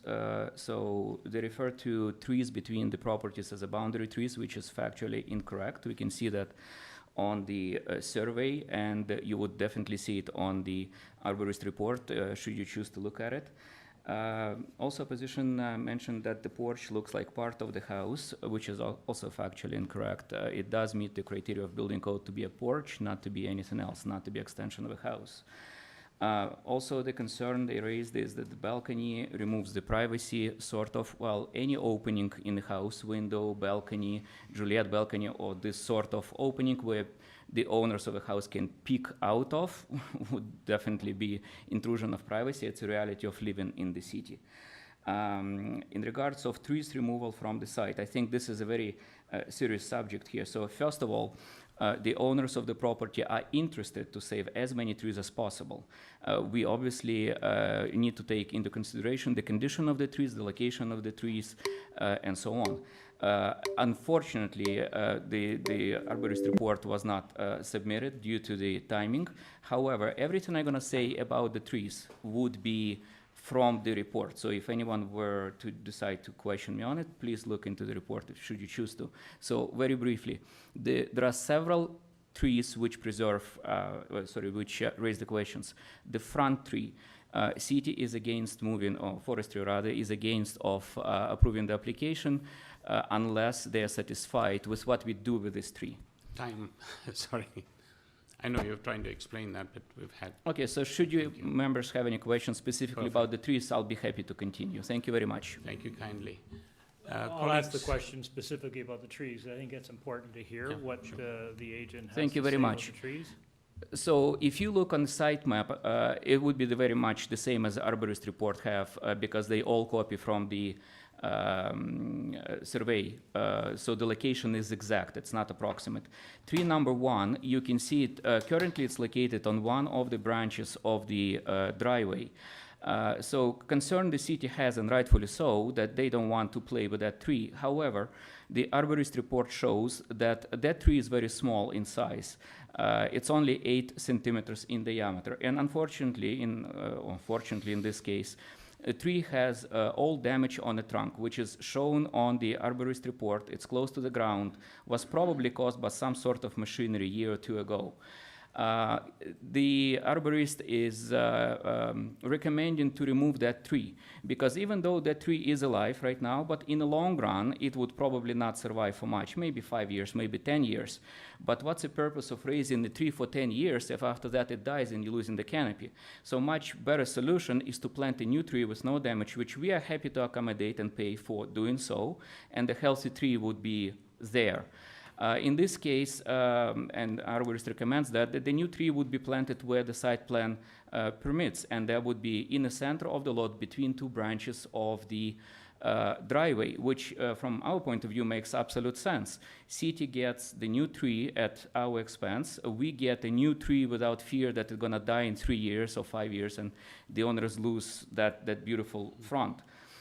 So that's about it about that tree. Should you decide to look into that further, the arborist report is available with the photographs, explanations, and also the street photos.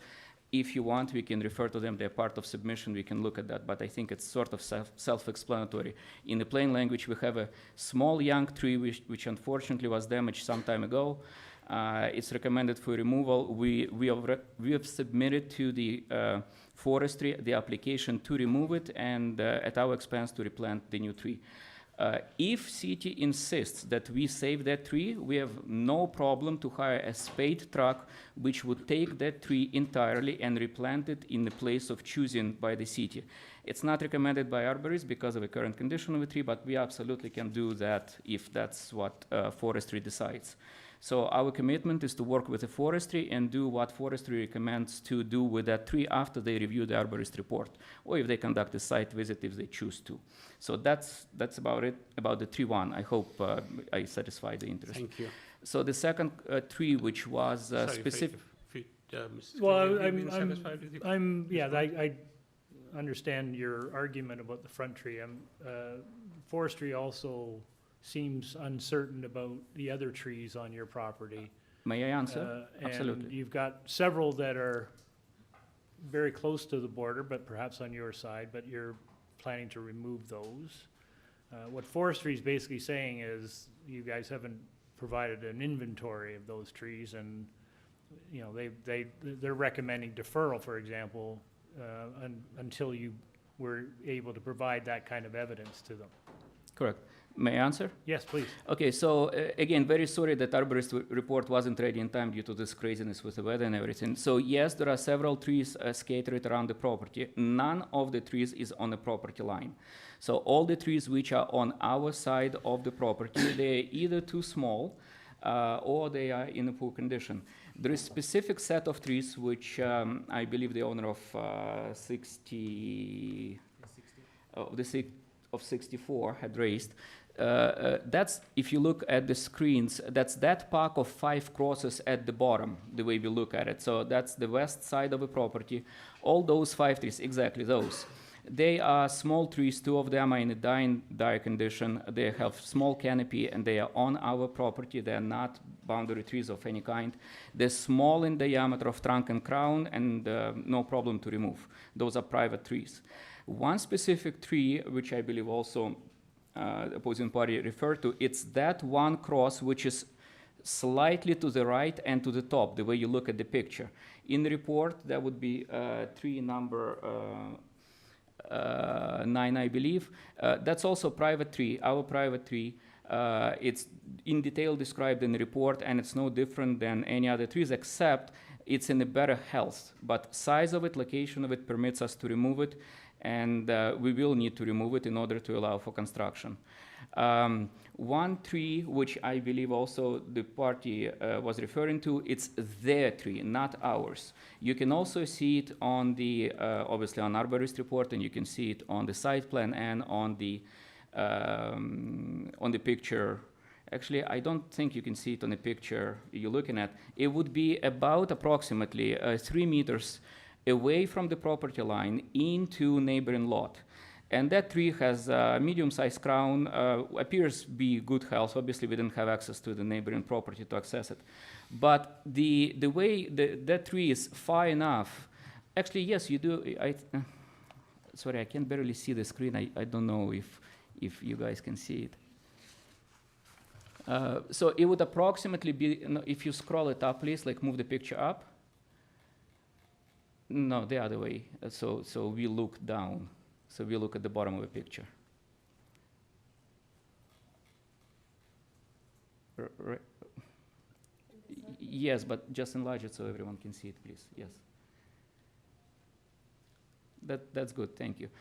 You can see that some sort of garage or shed or pool house on a neighboring property at the very bottom of a screen. So that tree is located at the back bottom corner approximately of that shed. So it's far away from our lot. According to arborist report, about 20% of the canopy is crossing the property line. So it's actually far away. We never thought that there would be a problem, therefore the arborist wasn't hired ahead of a time, like well ahead of a time to address it, because in fact, the arborist report demonstrates that by doing our construction, we would benefit that tree. And this is very easy to explain. Currently, you can see it where the existing pool and existing interlock is, it's approximately 20 centimeters away from the property line. Dear committee, I mean that much. Look, this is how far the existing structures are from the fence. So when neighboring trees grow in roots, those roots cannot grow into the pool or under the pavement. They basically stop right there. That means that neighboring tree has roots into our property for only about 20 centimeters. So when we build this new construction, we remove this existing pool, we remove that, and we provide 1.2 meter setback. So from 20 centimeters, we go into 1.2, 1 meter more. All that will get backfilled with the proper soil for the roots to grow. So factually, that neighboring tree will have extra meter for its roots to go into our property and be happy about it. So, like I said, arborist report actually says what we're proposing is beneficial for that tree. And if I may, the second half of your question was, there is another tree belonging to the other neighbor on the opposite side. That tree is very simple to see. I think it's on a picture there. It's located very similarly about 5 feet away from the property line onto neighboring property. The tree is rather old. It has 3 main trunks cut off. It's all in the report. It has only about a foot of the crown interfering into our property over the fence. So very, very little of that tree is interfering. And very similarly, report says that any injury to the roots would be very minor without causing any serious damage to the tree, so not jeopardizing its health. Thank you, sir. Okay, I hope I answered it. Thank you. Mr. Reed, Ms. Chan, any questions before I put Yes, my 2 Chair. cents worth in? Thanks, Mr. Chair. Reed, go ahead. Yeah, my question is about the basement level, right, which continues all the way underneath the pool. So which has been termed iceberg houses, and we're seeing more of these, but I'm concerned about the environmental impact of that and groundwater being able to descend down into the ground underneath.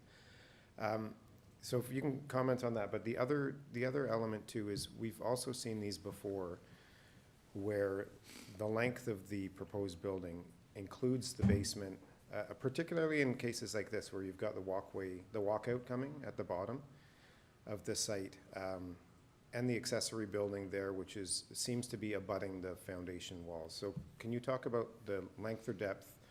It's around 18 meters now is what you're seeking, but if you consider this entire thing would be about 36 or so. So why, your perspective on why zoning didn't flag that as a variance, and the kind of environmental / ecological impact of that? Yeah, so why you don't have like on the minor variance like these lengths, because like it's underground and like usually like they count like whatever is above ground. In terms like of drainage, like what solution like we have like in some cases like we implement holding tanks like for water to make sure like the stormwater management is properly maintained, because like it's in terms like of owner of this property 62 Hillholme, like it's the biggest interest to make sure that water gonna be maintained properly on the property. So I don't see like some potential challenges like in terms like of stormwater management. We have swimming pools there that like getting like some storm water as well, and there is like there is like a solution, some soakaway pits and some soakaway swales like that we can implement to make it even better than it is right now. And in terms like of existing structure, if you could show the survey plan, so we can see like the setbacks like for a tree that Andrew was like discussing, that we benefit neighbor trees of removing that existing accessory buildings at the backyard, because like they're very close like to the property, about 20 centimeters. I hope like I answer. May I add to? Okay, thank you for the question. If we look at the reality in sort of plain language, we want to make sure that whatever God sends us in view of snow or water gets either dissipate into the ground or properly drained away from the property. Typically we have a house and then we have some backyard structures, and quite often owners are covering everything in between with interlock or whatever. So in fact you have quite bad dissipation. Everything just gets to the sides, all water drains to the sides, and neighbors are not happy and so on. In our case, the underground portion is actually buried deep enough that we have a substantial thickness of the soil above it. That's where all the roots, the grass, and everything actually lives. So whatever rain comes to us, it's not like it's coming on a concrete roof and we don't know what to do with it. It's coming on the grass, on the soil, which is able to absorb it, keep it, give it back to the to the grass in form of growth, and whatever is excessive, whatever the soil cannot take, would be taken into the house. If you look at the proposed basement plan, you will see that I believe we have 5 lineal drains. 5, to ensure that we have no flood, to ensure that all water gets away. We have it on the ramp, in the middle of a ramp, at the bottom of a ramp, and 2 of them in the bottom. So if it happens that somehow excessive amount of water is collected, we will collect it within our property in a holding tank, and then it will be slowly basically sent back to the outside. So yes, we obviously thought very well about it, because nobody wants to come home one day and then you have a swimming pool in your basement. Obviously, that's not what we're trying to achieve. I hope that answers the question. Thank you. Ms. Chan, any questions? I do have some questions when they're in discussion, but he answered. I have the Same question. If I may ask a question, when I saw this application, alarm bells go off in my head. And the reason I want to do, the question I actually have for you is, when you look at the entire property,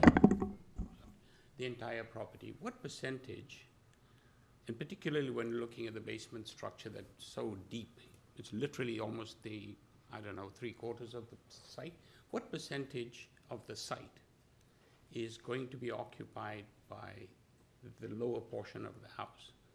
The upper portion I can see, but the lower portion, in other words, huge excavation. Yes, sir. Massive excavation, which I believe in the future may not be allowed, not this level, because there is stuff coming up that the city will have to consider. But this is massive construction, and we know that this sort of construction, whenever you dig up soil, you release CO2. In this particular case, what percentage of, if I look at the entire basement structure all the way to the front of the house, what percentage does it occupy of the entire site? I assume your colleague is busy, hopefully calculating, coming up with a percentage. I'd just be out of curiosity, what would that be? May we have the site plan or shown on the screen, please? It may assist us answering that. So we don't have computers right here, but with the help of that screen picture, I would have to guesstimate 50 to 60%, but please look yourself at that picture. You may have a different guess than me. But what I would like to point out, unfortunately or fortunately, in that neighborhood, the size of the lots is approximately 50 to 60 wide, 120 to 130 deep. And different homeowner has different views, what he wants to have on that property. And different families have different needs. Some families only need 1 car or none at all. Some families have 4 or 5 cars or none at all. Quite often you drive around the neighborhood and you see 4 cars jam-packed on a driveway with half of the car on the front lawn and the other half is on the city property, and then 2 cars are parked halfway on the road. You basically have congestion. When people have cars, they have to come home and park them somewhere. When there is no parking, they do these things, parking the way they want. And this is when you have all this craziness. In this case, the owner would be able to park all his cars away, no congestion on the road, pleasant look from outside, not even a car on a driveway. I think we achieved a very interesting result where from outside house looks very normal, very usual for that neighborhood specifically. However, provides extensive opportunities to the owner and maybe for the future builders of accommodating larger amount of cars, which may be a solution in the future for the city, who knows. Well, I mean, yes, there are different people. Somebody says, let's do transit all day long, no private cars. And there is a point to that view. Somebody prefers that.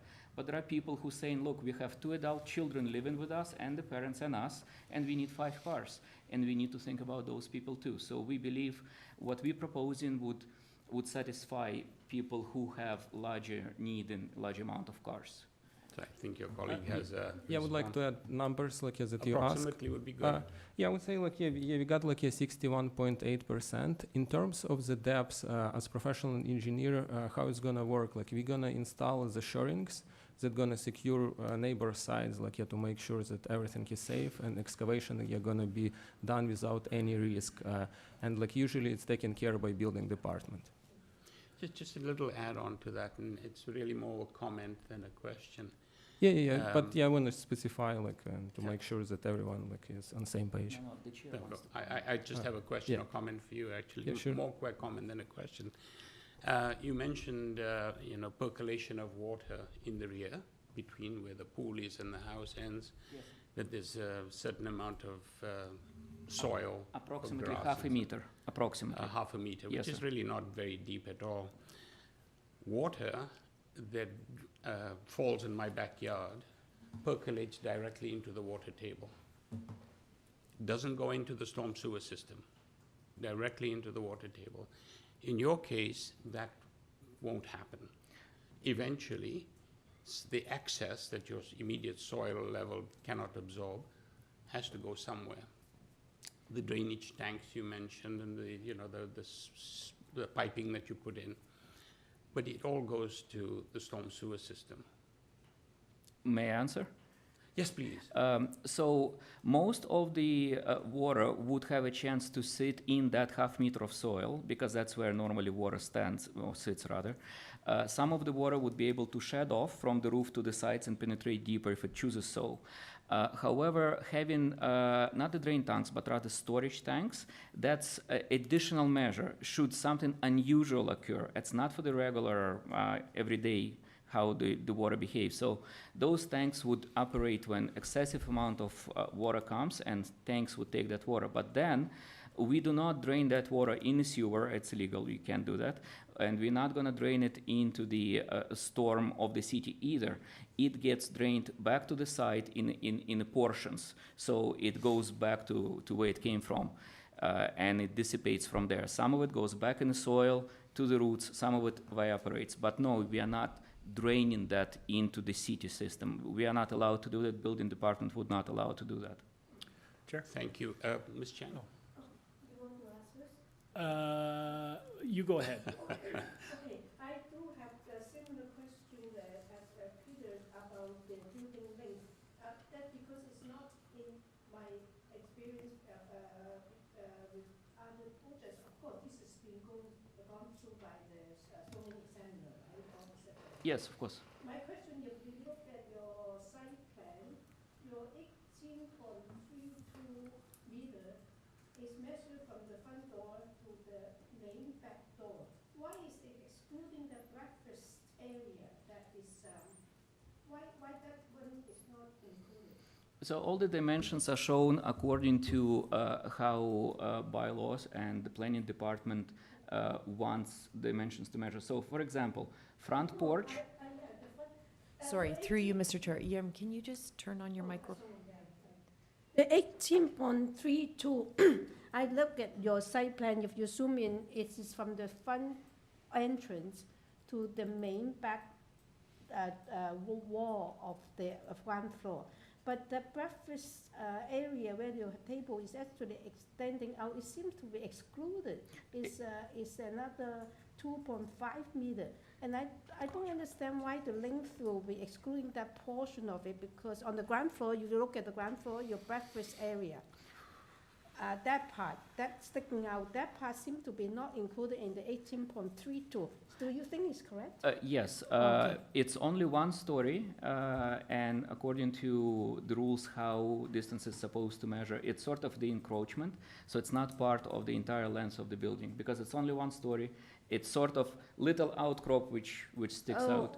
That's what my question is. I think that's not what I experienced, because, but anyway, I take your answer as it's been gone through as a planning review, but I just question why that big portion of it is excluding from your building length. Not even mention that the covered porch is actually covered porch. The two columns are solid is above ground. I do not know why that is excluding from the length calculation. And also, maybe this site-specific, we cannot question the zoning review, because a lot of experience we have, the building length is also including underground if it's linked. If it's the same structure, your garage is actually extended. It's not a separate structure. That's my experience. If I may answer? Okay. Quickly. So this was discussed with the city staff. Obviously, the application went through the city staff, and it was factual conversation back and forward. What is included in the length of the house? What's considered actual house? What's considered the not part of a house. So the dimensions you see here, they all been seen by the city staff. The city staff agrees that that's the way we're supposed to calculate the length of the building. So I'll reiterate that underground portion is not from the way the standards are, the way the bylaws are, the underground portion is not part of the length of the building. In a plain language, what you see above the ground, when you're on site, you see above the ground, Yeah, that's your length of the building. The breakfast area is excluding why? Because it's 1 story, not 2 story. Oh, That doesn't make sense to me. Yeah, I was. Yeah. Ms. Chandler, you satisfied with the response? Yeah, thank you. So Mr. we Clay? spent an awful Yeah. lot of time on this, and I'm trying not to belabor this anymore, but I have two hopefully quick questions to conclude. Yeah. One is, we've heard from both your adjacent neighbors that there wasn't any consultation with them. Normally, when you get an application of this size and impact, you would hope that there'd be some discussion with your neighbors. So did you have any discussion with your neighbors? Yeah, so I have like a meeting, as was mentioned like by Mr. John, that I met like with him on site. Like it was kind of short notice. I like was away like from Toronto, but I came at their first It's just request. a quick yes or no. Did Yes. you had discussions? Yes, like we have like a discussion. They raised their concern, and I went on site like just to see reasonability. And on next day, I replied like yes, that like we're gonna proceed with the application as is, like without modification.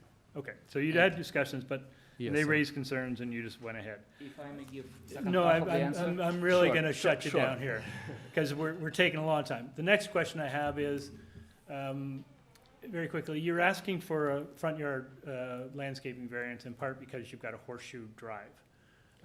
But you've also got underground parking for 4 cars. So I'm a little bit surprised you need all that driveway space, given that you've got a driveway.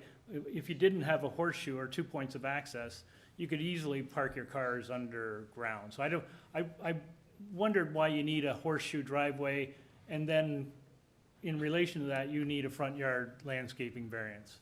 Just struck me as odd. Why do you need the extra parking space in the front? I would say like yes, the main reason like behind of this to make it aesthetically like pleasing. Like we know that we asking a release of 10% of landscaping and 2 points, and like yes, these items like if you consider is critical, we like it's gonna be like little bit sad on our end, but we accept like to remove like yes, these 2 items like from approval. Okay, so your reason was it was an aesthetic thing, but you're prepared to remove that? Yeah, I would say like eventually yes, we prepared. Like you can show like probably the rendering like to see how we can make it. But if it's concern, then like we can like comply like with that. If I may. You guys are killing us here. That was a good answer. I don't know if you want to go any further. I think at this point, we really do need to cap it and go into committee so that we can deliberate. It's taking far too long. Mr. Clay, you're satisfied with your responses so far? Okay, if we could perhaps take it into committee now and get some feedback from colleagues. Could I start it off? For my part, and I think I've expressed part of that earlier on, I find this entire application rather excessive, particularly what you can't see. And also to what Mr. Clay just made reference to is the horseshoe front, the deficiency of soft landscaping in the front. There is reason why the city, and not just Toronto, but other cities are also looking at what we now euphemistically refer to as iceberg structures. This, to me, is an iceberg. You see something above ground, and then below ground, you can't see it. It is excessive, given the state of the world at this point in time. Consideration, I think, should come from everybody. That's my 2 cents worth. So this is an application that I cannot support. Colleagues? Ms. Chan? I sort of echo some of your concerns. To me, it is quite deceiving in terms of how the building length, if you only look at the variance they're asking for only just over 1 meter, 1.5. But in fact, they almost excavate the whole entire site in order to build this structure. And I think that is a little bit of, it's not even a little bit, it's the entire site almost. So I find it excessive too, in that sense. Yeah, I agree with both your points. I mean, and I think it comes down to the main building that's being proposed. I don't think is necessarily that difficult of a proposal to get behind.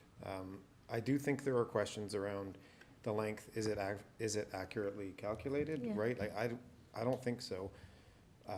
But whatever, we're approving or not approving the variances that are before us, right? Yeah.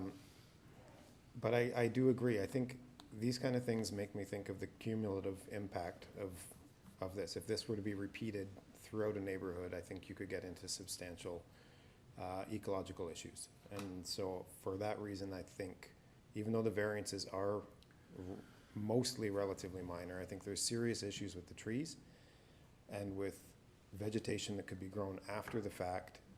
And it comes down to a question of, is this a desirable proposal for the site? And I don't think it is. Mr. Clay? Yeah, I'd echo all of your points. I just add in a couple of things.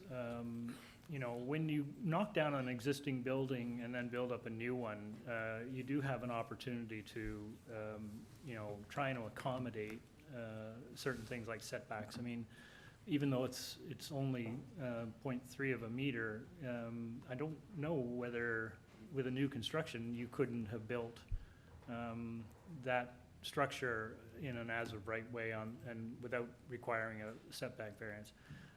I also don't think you've done nearly enough consultation with your neighbors. They clearly have some concerns. I share Peter's concerns about trees.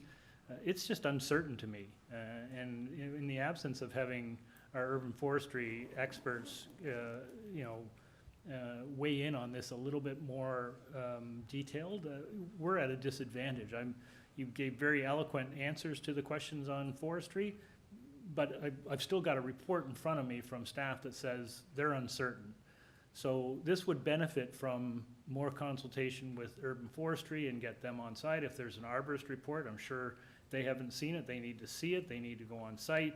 You also have to have some discussions with your neighbors because quite clearly they're very upset with what you're proposing. And I don't think you had the kind of dialogue that you should be having with them.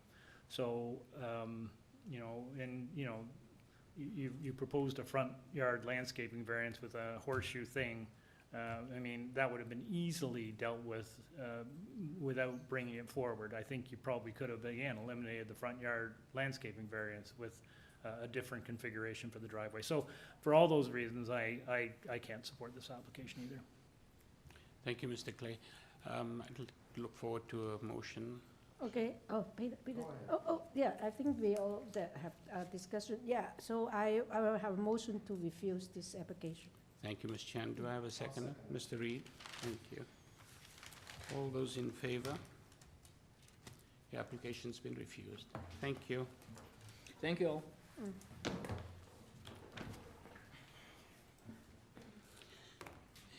now, moving on to 14, 15. Okay. Moving on to item number 15. Number 15 is 55 Argyle Street.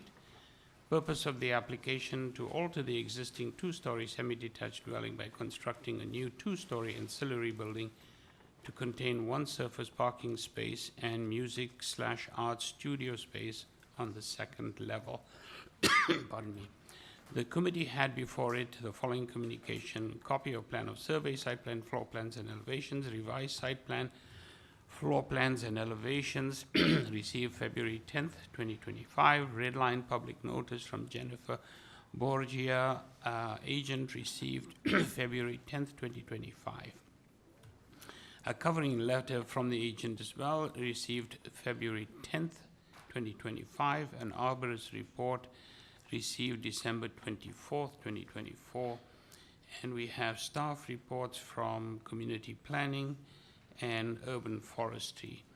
We have correspondence in support from 27 Argyle Street, 60 Argyle Street, and 2 form letters in support signed by owners and occupants of 106 Ossington Avenue and 61 Argyle Street. We also have opposition, correspondence in opposition from 57 Argyle Street. Through you, Mr. Chair, we do have the agent online, no registered speakers for this item. Thank you. Good afternoon. Sorry, good morning. Oh, good afternoon. Is this Ms. Al-Matno? Yes, this is Saba Al-Matno from QBS Architects. I am the agent. Can I get your name and address, please? Absolutely. Saba Al-Matno, QBS Architects Inc., 14 Crofton Road, Toronto, Ontario, M4G 2B4. Thank you. Let me just see if there's any questions. I know that this is red line, so you're deleting variance number 1, I believe? Correct. We eliminated the soft landscaping variance in negotiating with neighbors. And just one comment regarding 57 Argyle. Originally, they submitted a letter of concern. Then we worked with them, and then they withdrew their concern. Thank you very much. Let me just see if my colleagues have any questions or concerns. No? No? Ms. Chan, anything? No. No? No? It looks like we don't have any questions or concerns to raise with you. We did have one person in opposition. Bear with me. The agent said that they've satisfied those. They're fine. So you don't have anybody in opposition either. So I think this one is a fairly straightforward issue, application. There is a planning condition and forestry number 2, and I take it you're aware of that? Yes, sir. Wonderful, thank you. We'll take it into committee and see where it goes. Thank you. Folks, Mr. Thank you.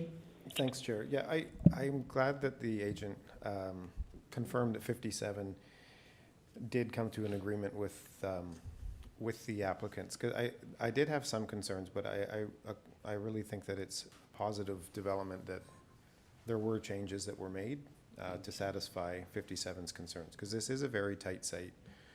And a second story does have impacts here. But I think that with the changes they've made to the landscaping, this does fit in with the pattern of development in this very irregular type of lotted area.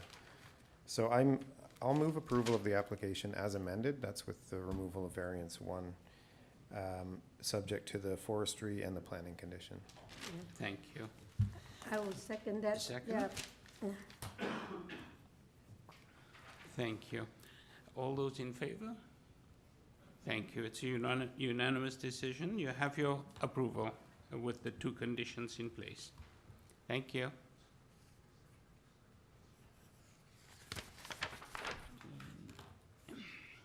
Okay. Moving on to item number 16.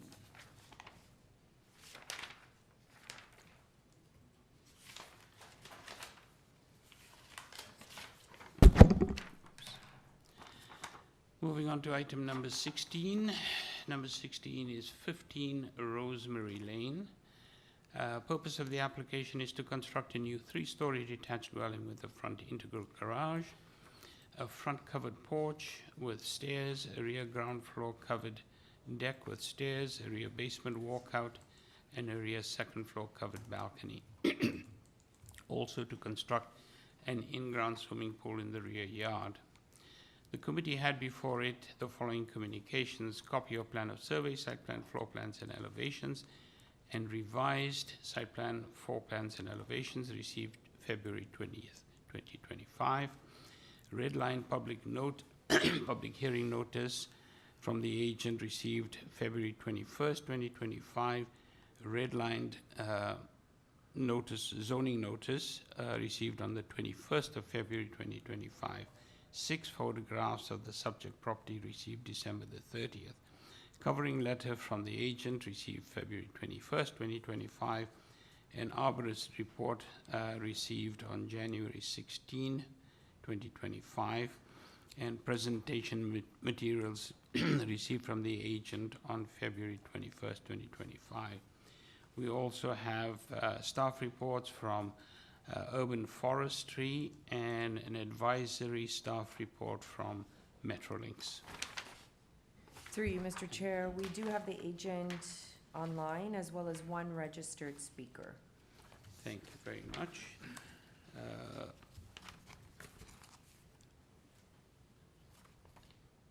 Good morning, good afternoon.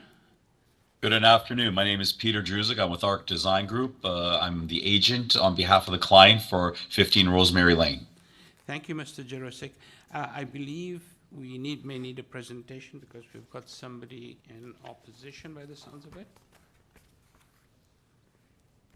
If you want to clarify with the person that's in the audience, I believe they're our neighbors and they're in support of us. Okay, bear with me one moment then. Sorry. Thank you. Could you state your name and address for the record, please? Yes, Mr. Chair. My name is Andy Margaritas, and I'm here on behalf of the owners who reside at 11 Rosemary Lane. Your address, please? At 2700 Dufferin Street. Thank you. And to be clear, we're not here to object. In support? We are in support of the revisions that they've made to the roof line following consultation that Mr. Jaruchek has had directly with my client. Thank you. Is there anything else you'd like to state, or you're good? Perhaps Mr. Jaruchek can go over his brief overview, then I can add my one comment, which is specifically related to a condition that we'd like to request, Mr. Chair. Thank you. Mr. Jaruchek, did you hear that? I did. Would you like to respond, or do you want to just give us a quick Well, yeah, I do have some presentation material, and that will answer the questions that our neighbor has, and it will make it clearer for the committee as well. So when we look at the application here, if we can go to slide 2, we've had neighbors consultation. In addition, we have had consultation with the forestry department. Now, we did respond back to forestry comments, and they emailed us on the 20th saying that we emailed them back, sorry, on the 19th, our response, and they said they've already submitted a letter.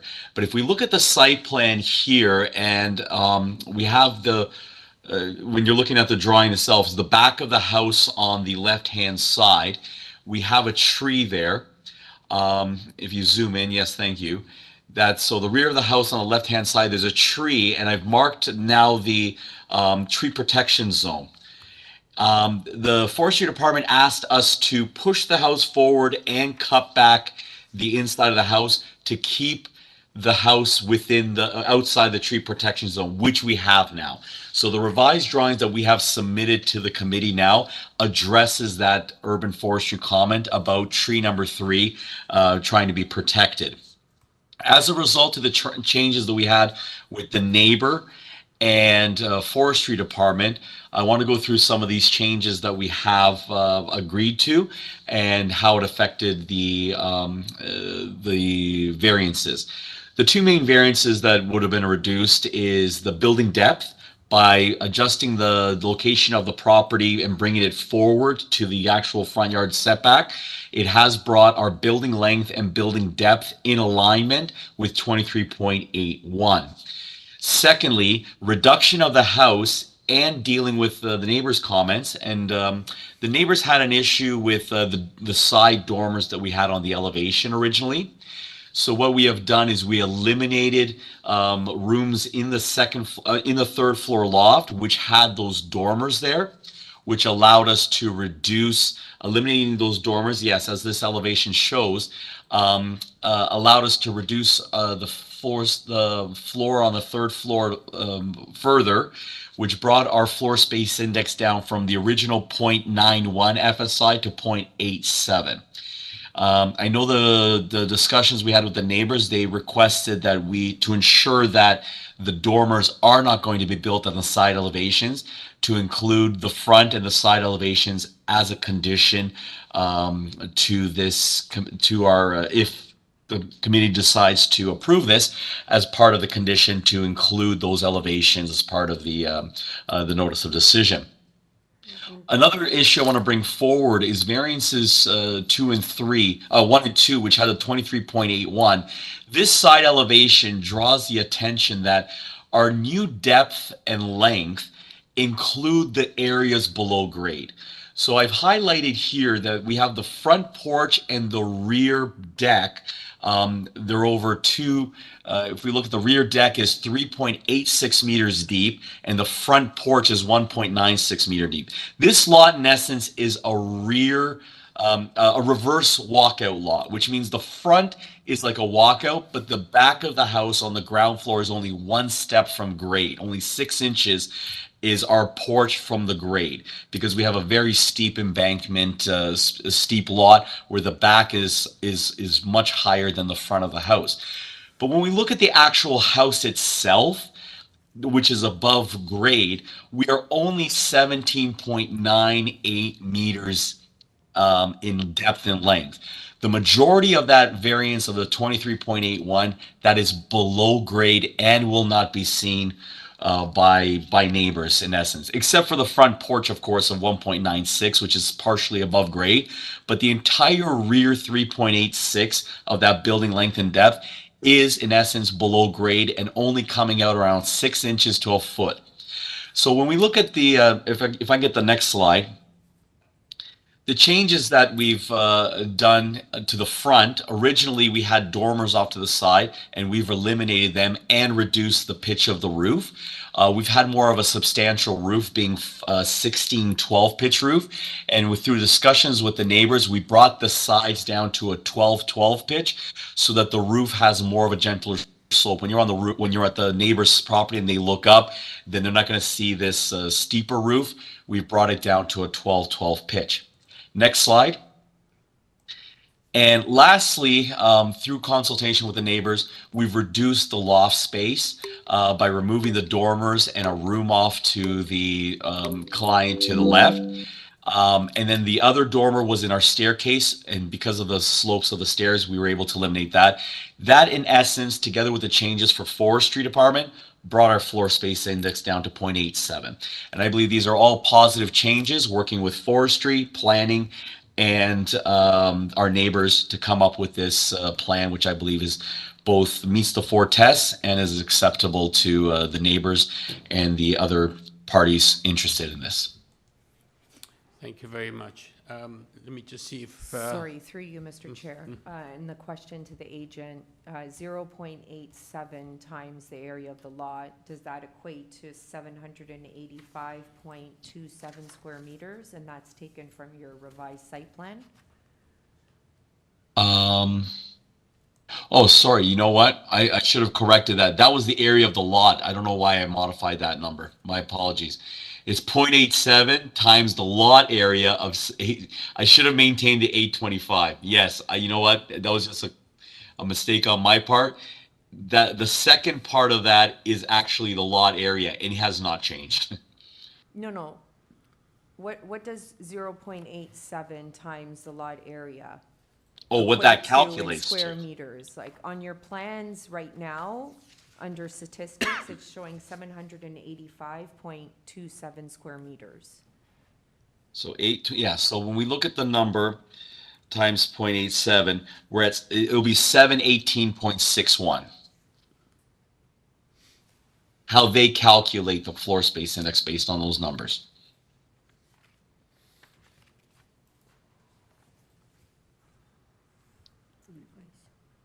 So the variance is now gonna read 0.87 times the area of the lot, and in brackets, it's, you said 718.6. No, that's the area of the lot. The Okay, lot but you remains have- the same. okay. Through you, Mr. Chair, this is a question to the agent. The agent is making an amendment to variance number 3. What is the amendment? The amendment to variance number 3 It is the would- new dwelling will have a floor space index equal to 0.87 times the area of the lot of 825.99. The lot area did not change. It's a lot area. It's the size of the lot. That has not changed. Through you, Mr. Chair. The lot area has not changed, yes. We need to know the square footage of the revised proposal, but in square meters. And right now, on the revised site plan, it states 785.27 square meters. I'm just confirming here with my site plan here.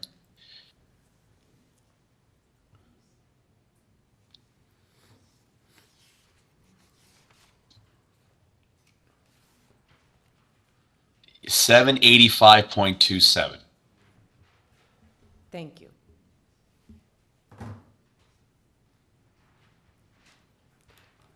Thank you, Mr. Chair and members of the Thank you. committee.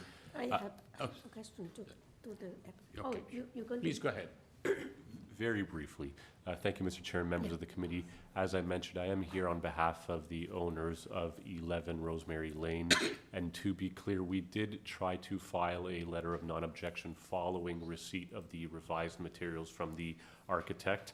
Unfortunately, I think we were a little late to the game, and that's why I'm here today. But to be clear, there was meaningful consultation with my clients as well as some of the other neighbors. They are satisfied with the revisions that have thus been made. But of course, I'm sure you're aware that when variances don't attract a particular built form change, things could change at the building permit stage. And that's the only reason we're here asking for a condition that the elevations be tied to, or the approval, if you see fit, be tied to those certain elevations, primarily related to the roof form, which was the 12-to-12 slope, as well as the removal of the dormers on the side elevations. With that being said, we don't have any objections with this proposal and are very thankful for the meaningful consultation engaged in this time around. Thank you, and I suspect the revised plans may reflect exactly what you're hoping would be reflected. So that's correct, Mr. Chair. In particular, I referenced in the letter that I don't believe got to you folks the front elevation, which is, I think, on this diagram that was shared by Mr. Jaruchik. And as you can see, it does include the 12 slopes, as well as the removal of the 2 dormers. I think Mr. Jaruchik also said he didn't tie it to the side elevations if he saw fit. But again, our primary concern was the roof lines, and those have been addressed, and we are thankful for that. thank you very much. Thank you. We'll take it into Yes, committee I now. have a quick, yeah, I have. Thank you, Ms. Chan. yeah. Question for For the applicant. the applicant? And for Okay, the so we'll come out agent, of committee then. Yeah. Oh, I Were we in never committee? asked, I never asked questions. No, I thought we would go into, but we're Okay. not. Oh, the Go ahead. question is just to clarify something, the forestry advisory comment, which is in our supplemental package. My question is that they actually advise us to deny variance number 1 and 2, but despite that, if we approve the 2 conditions, condition 1 and 2, so we still will impose those 2 conditions, right? Right. I should think so, yes. Yeah, okay. That's the alternative. Yeah, that's my question. Any other, we'll take it into committee now. Any other concerns, questions, thoughts? I'll just say, I wasn't initially concerned with the length and depth, but I think the fact that the below grade part really, the structure above almost complies with the length and depth. So I think it's, from my perspective, it's okay. And also, I think that is very good as resolution they discuss with the neighborhood. And great. make it, Yeah. this is how It's- make things that better. I think the proposal is better and more 100%. desirable. Yeah. 100%. Yeah, it can be done, right? Okay, so I do think the variances are okay. I think they're relatively minor. Do you have anything to add, Kim, before I move a motion? No, just have some amended and all Please the go ahead, things. Mr. Yeah, so Mr. Reed, thank you. I'll move approval of the application as amended, and I'd like to tie it to all of elevations. The side elevations will take care of the length and depth, and the front will address the front and rear will address the neighbors' concerns about the dormers and the roof slope, subject to urban forestry conditions. Yes. And would those be 1 and 2 instead? And- Yeah. Yes. Yes. Yeah. Yeah. There are two Forestry 1 ones. and 2. Yeah. Yeah. I will second that. Second, Ms. Chan, thank you. All those in favor of the amended application? All in favor? Mr. Jurasik, you have your approval. Thank you kindly for coming in. Thank you. Take care. Through you, Mr. Chair, we can probably deal with the last two items together, items 17 and 18, 81 and 83 Spadina. Road. Because there's And we do semi-detached. have the agent here in person Oh, wonderful. and one registered speaker on phone. So this is number 18. Sorry, 17 and Same architect, right? For the- Bear with me while I do the reading from this week's psalm. Item number 17 is 81 Spadina Road. A purpose of the application to construct a new 2-story semi-detached ancillary building to contain 1 garden suite in the rear yard of the existing 2 1/2-story semi-detached dwelling. There will be a total of 2 residential dwelling units on this lot, 1 unit in the main dwelling and 1 unit in the ancillary building. The committee had before it the following communication: copy of plan of survey, site plan, floor plans, and elevations. Revised site plan, floor plans, and elevations received February 12, 2025. Red line public notice received from the agent February 12, 2025. 2 photographs of the subject property received December 23, 2025. A covering letter from the agent received February 12, 2025. We also have staff reports from, I think this is TTC, received on February 18th, 2025. We also have report from Urban Forestry, received February 20th, 2025. And we have 10 form letters in support from 83, 87, 97, 101, 103, 203, 219, and 223 Spadina Road and 78 Madison Avenue, received February 19th, 2025. And 83 Spadina Road, purpose of the application is to construct a new 2-story semi-detached ancillary building to contain 1 garden suite in the rear yard of the existing 2 1/2-story semi-detached dwelling. There will be a total of 2 residential dwelling units on this lot, 1 unit in the main dwelling and 1 unit in the ancillary building.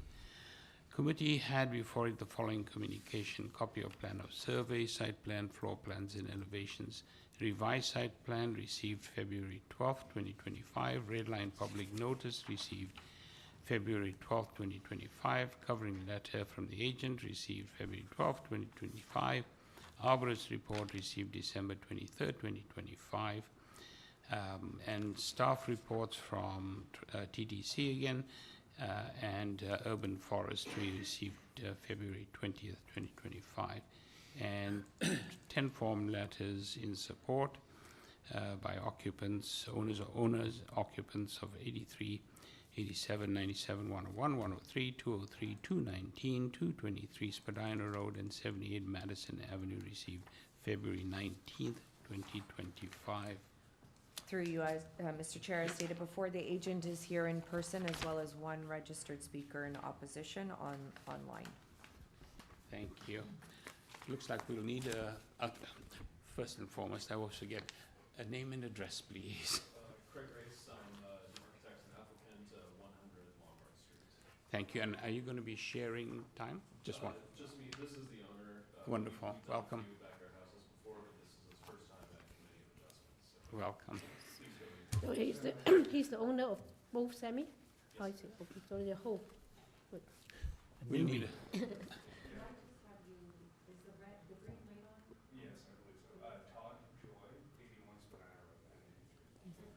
Thank you. We'll need a presentation because we have somebody in opposition. certainly, we have some supporting material if you could please pull that up. So the application before you is for two properties. Both properties currently have large single-dwelling homes that are not affected by this application. Each property will be receiving one suite, and there are minor variances for both, as you stated. Oh, I'm sorry. Thank you. I'll quickly note that the speaker was in opposition, although we had a meeting with him yesterday and is hopefully here to simply comment on the application. So if you could get our supporting material up, please. I'll just quickly note this project is, go to the second page, please. The subject property fronts onto Spadina, just north of Bloor Street. The stretch of Spadina is very dense with two subway stations and 2 subway lines and bike lanes. Next page, please. The neighbor to the north of these sites is an exit from Spadina subway station and does not contain any residences. The neighbor to the south is a community housing development with multiple tenants. Next page, please. The siting of the garden suites is currently a fully paved parking area. This application will maintain the side yards of the front homes, but will replace almost all of the paving with soft landscaping. Next page, please. In designing this project, we very strictly conform to the bylaw requirements for all sides of the building that are adjacent to other properties. What's triggering our variances are 2 elements. One is the 2 suites are connected with a party wall rather than being separate structures. This improves construction efficiency and creates more spacious units while only affecting the applicant's property and no others. And secondly, we have a reduced separation from the main house, which again only affects the subject property and perhaps a subway station. This also was not a variance initially, but changed partway through. Next page, please. We've gone further than the bylaws require, however, by adding an angular plane to the east second floor that's adjacent to the residential properties. This is not required, but it does reduce the perceived massing and increases sun exposure for the adjacent rear yards. I'll also point out we've designed a substantial cantilever to respect an existing tree protection zone from a neighboring TTC tree. While these would not be required for an as-of-right garden suite, we hope it illustrates a balanced approach to justify the variances that we're seeking. Next page, please. This slide is very dry, but suffice it to say that in our discussions with community planning and in order to have them support the application, we brought up the official plan performance requirements related to garden suite minor variances. We attempted to satisfy all of them, including tree protection, pattern of landscaping and open spaces, and improving stormwater management. Next page, please. We've included the layouts to show the reasonable yet modest units this application will yield. They are certainly subservient to the main houses, yet they still provide appropriate size living spaces. Next page, please. My client has undertaken substantial neighborhood outreach. Most notably, we've had several meetings with the 3 rear neighbors at 68, 70, and 72 Madison. The design you see is a result of some of the compromises we reached with those homeowners. And one element we would like to propose today is we've suggested offering a condition that would require privacy frosting for any second floor windows in the east facade. Okay, So, east also. yes. East of one, the other one is? Both east facades of both properties, which would be adjacent to the rear lot line. east facade. So that was something we were willing to accept, since those bedrooms will still have vision glazing to the west, which allows them to have views and undisrupted daylight elsewhere. And finally, I'll simply conclude by focusing on the fact that we have an underutilized paved area at Spadina and Bloor, and we have a chance to turn that into 2 modest rental houses. This could have been done without minor variances, but the unusual circumstance of having 2 adjacent properties provides an opportunity that we don't normally get with backyard housing, and is certainly not contemplated by the bylaws. The bylaws have been followed everywhere there's an impact on an adjacent property, but the impact we're creating only affects the owner's houses and what are essentially commercial neighbors. And all of this is in the pursuit of more efficient and effective housing for this permitted use in this very livable neighborhood. Thank you, committee members. Please answer questions after the neighbor's spoken. Thank you. Actually, Do you have a question? No question, but comment through you, Mr. Chairman. They have made revisions for variance number 1 for both semi. Maybe we should go through that variance. Thank you. In the presentation. Good point there, because this is a redlined. Slightly different, though. So maybe we could just go through the variances that have any changes in them? Certainly. Forgive me, I don't have it in front of me, but the red lines we have reviewed and view to be accurate. So that would be the soft landscaping requirements.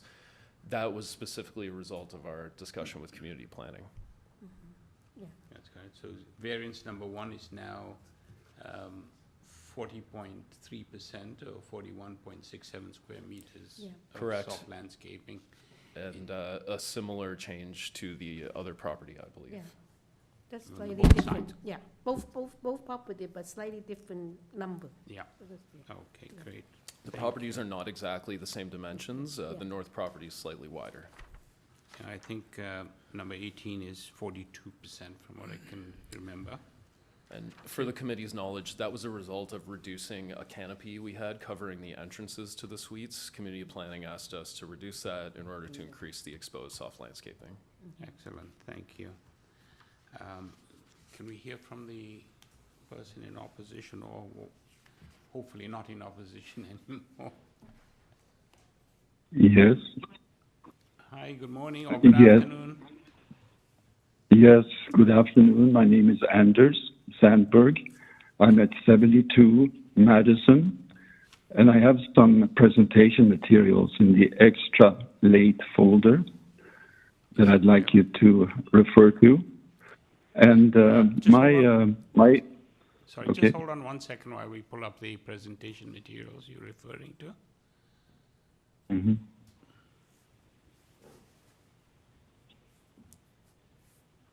It's a letter, I take it, Reed? That's it. Okay, please go ahead. Okay, and my interjection is more of a statement of concern and also some questions for the committee members rather than opposing this particular proposal. The first item I'd like to refer to is the actual building itself and the 6 meters height, which is classified as a minor variance. But if you have a look at the actual extent of the building as we view it from our backyard, and I have a little sketch of it on page number 4. It, in fact, constitutes a major variance for us. That's the one point that I wanted to call your attention to, and ask the committee members to contemplate and to comment on, because it does interfere with light, does interfere with privacy, it does interfere with the growth of vegetation in our gardens. The other item I would like to get some perspective on, and I've spoken to the proponents about this, but I'm still not clear on it. And if you look at the plans contain four bedrooms for each of these units, and they're self-contained. They all have showers. They all have separate bedrooms.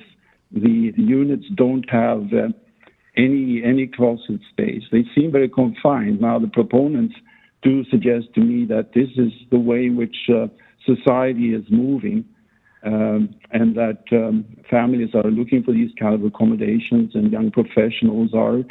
But I'd like to hear from the committee whether this is a common thing that is happening today, and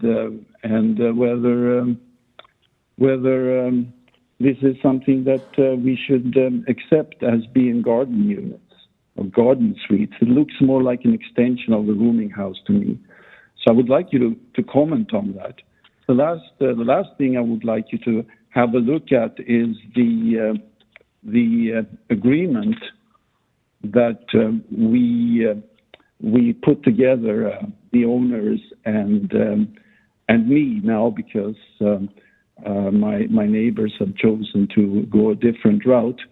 And that proposed agreement that contains different changes, I'm referring to page 8 now, if you could turn to page 8,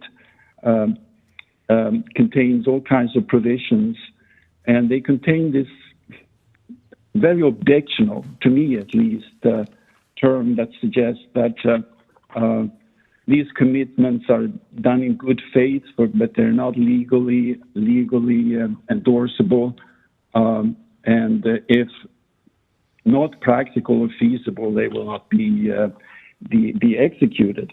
Now, we sat down together and looked over each one of these items, and we came to the conclusion that the frosting of the skylights could be something that could be, written into the decisions that you guys will take if you approve this application.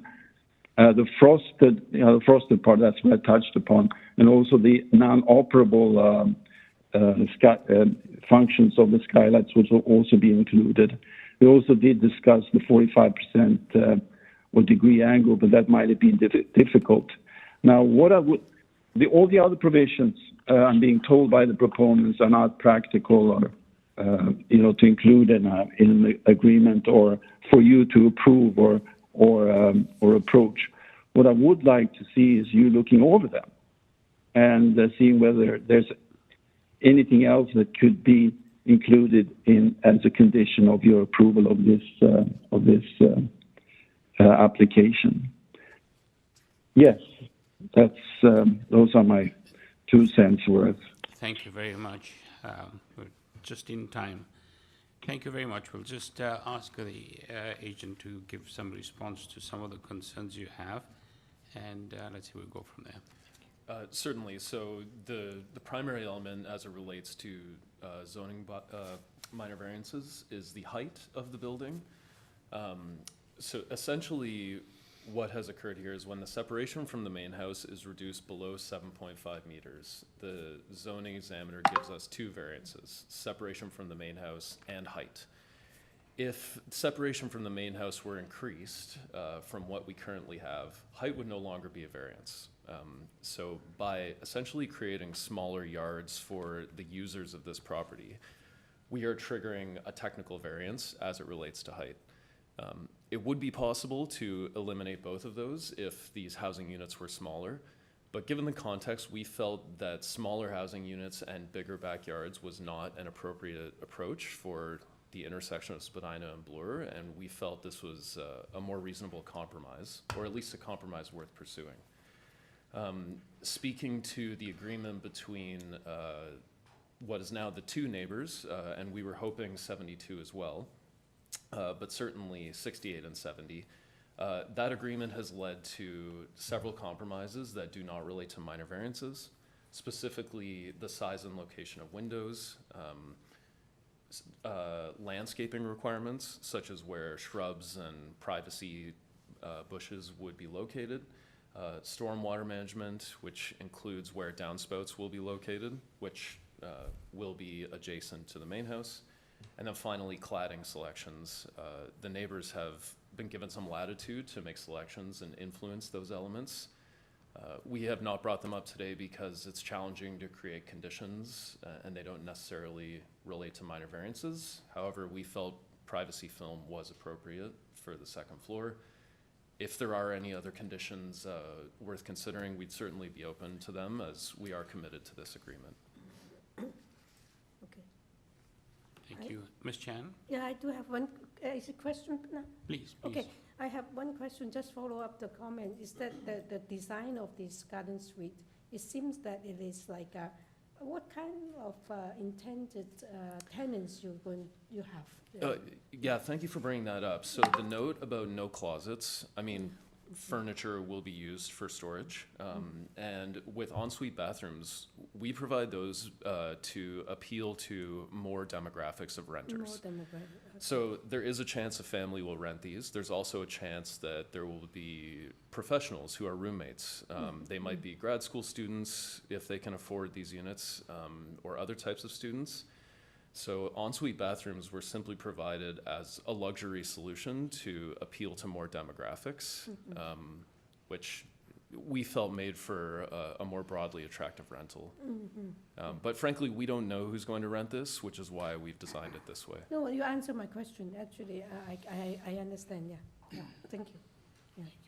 Any other questions, concerns? And the last question is only just to clarify. You noticed that the one that next to the subway station had TTC 2 condition 1 and 5. So you're okay with those? Absolutely. Okay. Just one question. Mr. Reid? Thanks. Just to the rear neighbor's point about securing some of these agreements you had, would you be okay tying this to site plan and elevations to capture some of those concerns, I think? Yes. Okay, thanks. The only caveat being we've agreed to reduce the number of second floor windows on the east elevation. Okay. So we'll actually be eliminating one of the windows. So if we get tied to that elevation, I don't know if we have to keep the 7th one, but we are actually planning on reducing the glazing. Right, okay. Okay, well, we'll keep that in mind. Certainly site plan, no issues with that. Okay, that's good, thanks. Well, maybe if we did okay, thanks. Thank you very much. Colleagues? No more questions. So far, if I just correct me if I'm wrong, these are amended applications. We're dealing with both of them. There are TTC conditions. There's forestry 2 and 3 with 17, and forestry 3 with 18. And I think that might be it, if I'm not mistaken. Well, and Peter's point about tying it to plans. Tying it Well, to yeah, plan. I do think the frosted windows on the second floor facing Frosted east, that can windows. be a condition. Yeah. But I do get I think if we did side, because the main thing I would like to secure is that 45-degree angle that I think is meaningful for the people behind it. So maybe if we just did the side elevations. Side elevation. I think that would capture that. And the site plan, I think, because I do think that the stepping back on the ground floor to remain out of the tree protection zone is a very admirable thing that this application does. So I think securing that's important.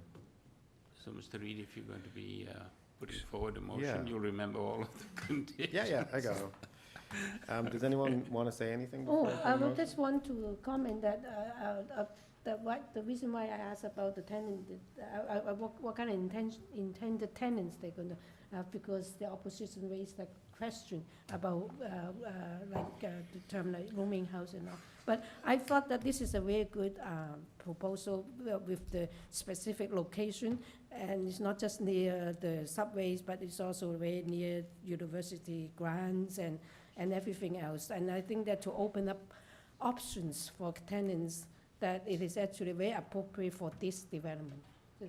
I think. Yeah, I just agree. I think it's a really good proposal, and a location.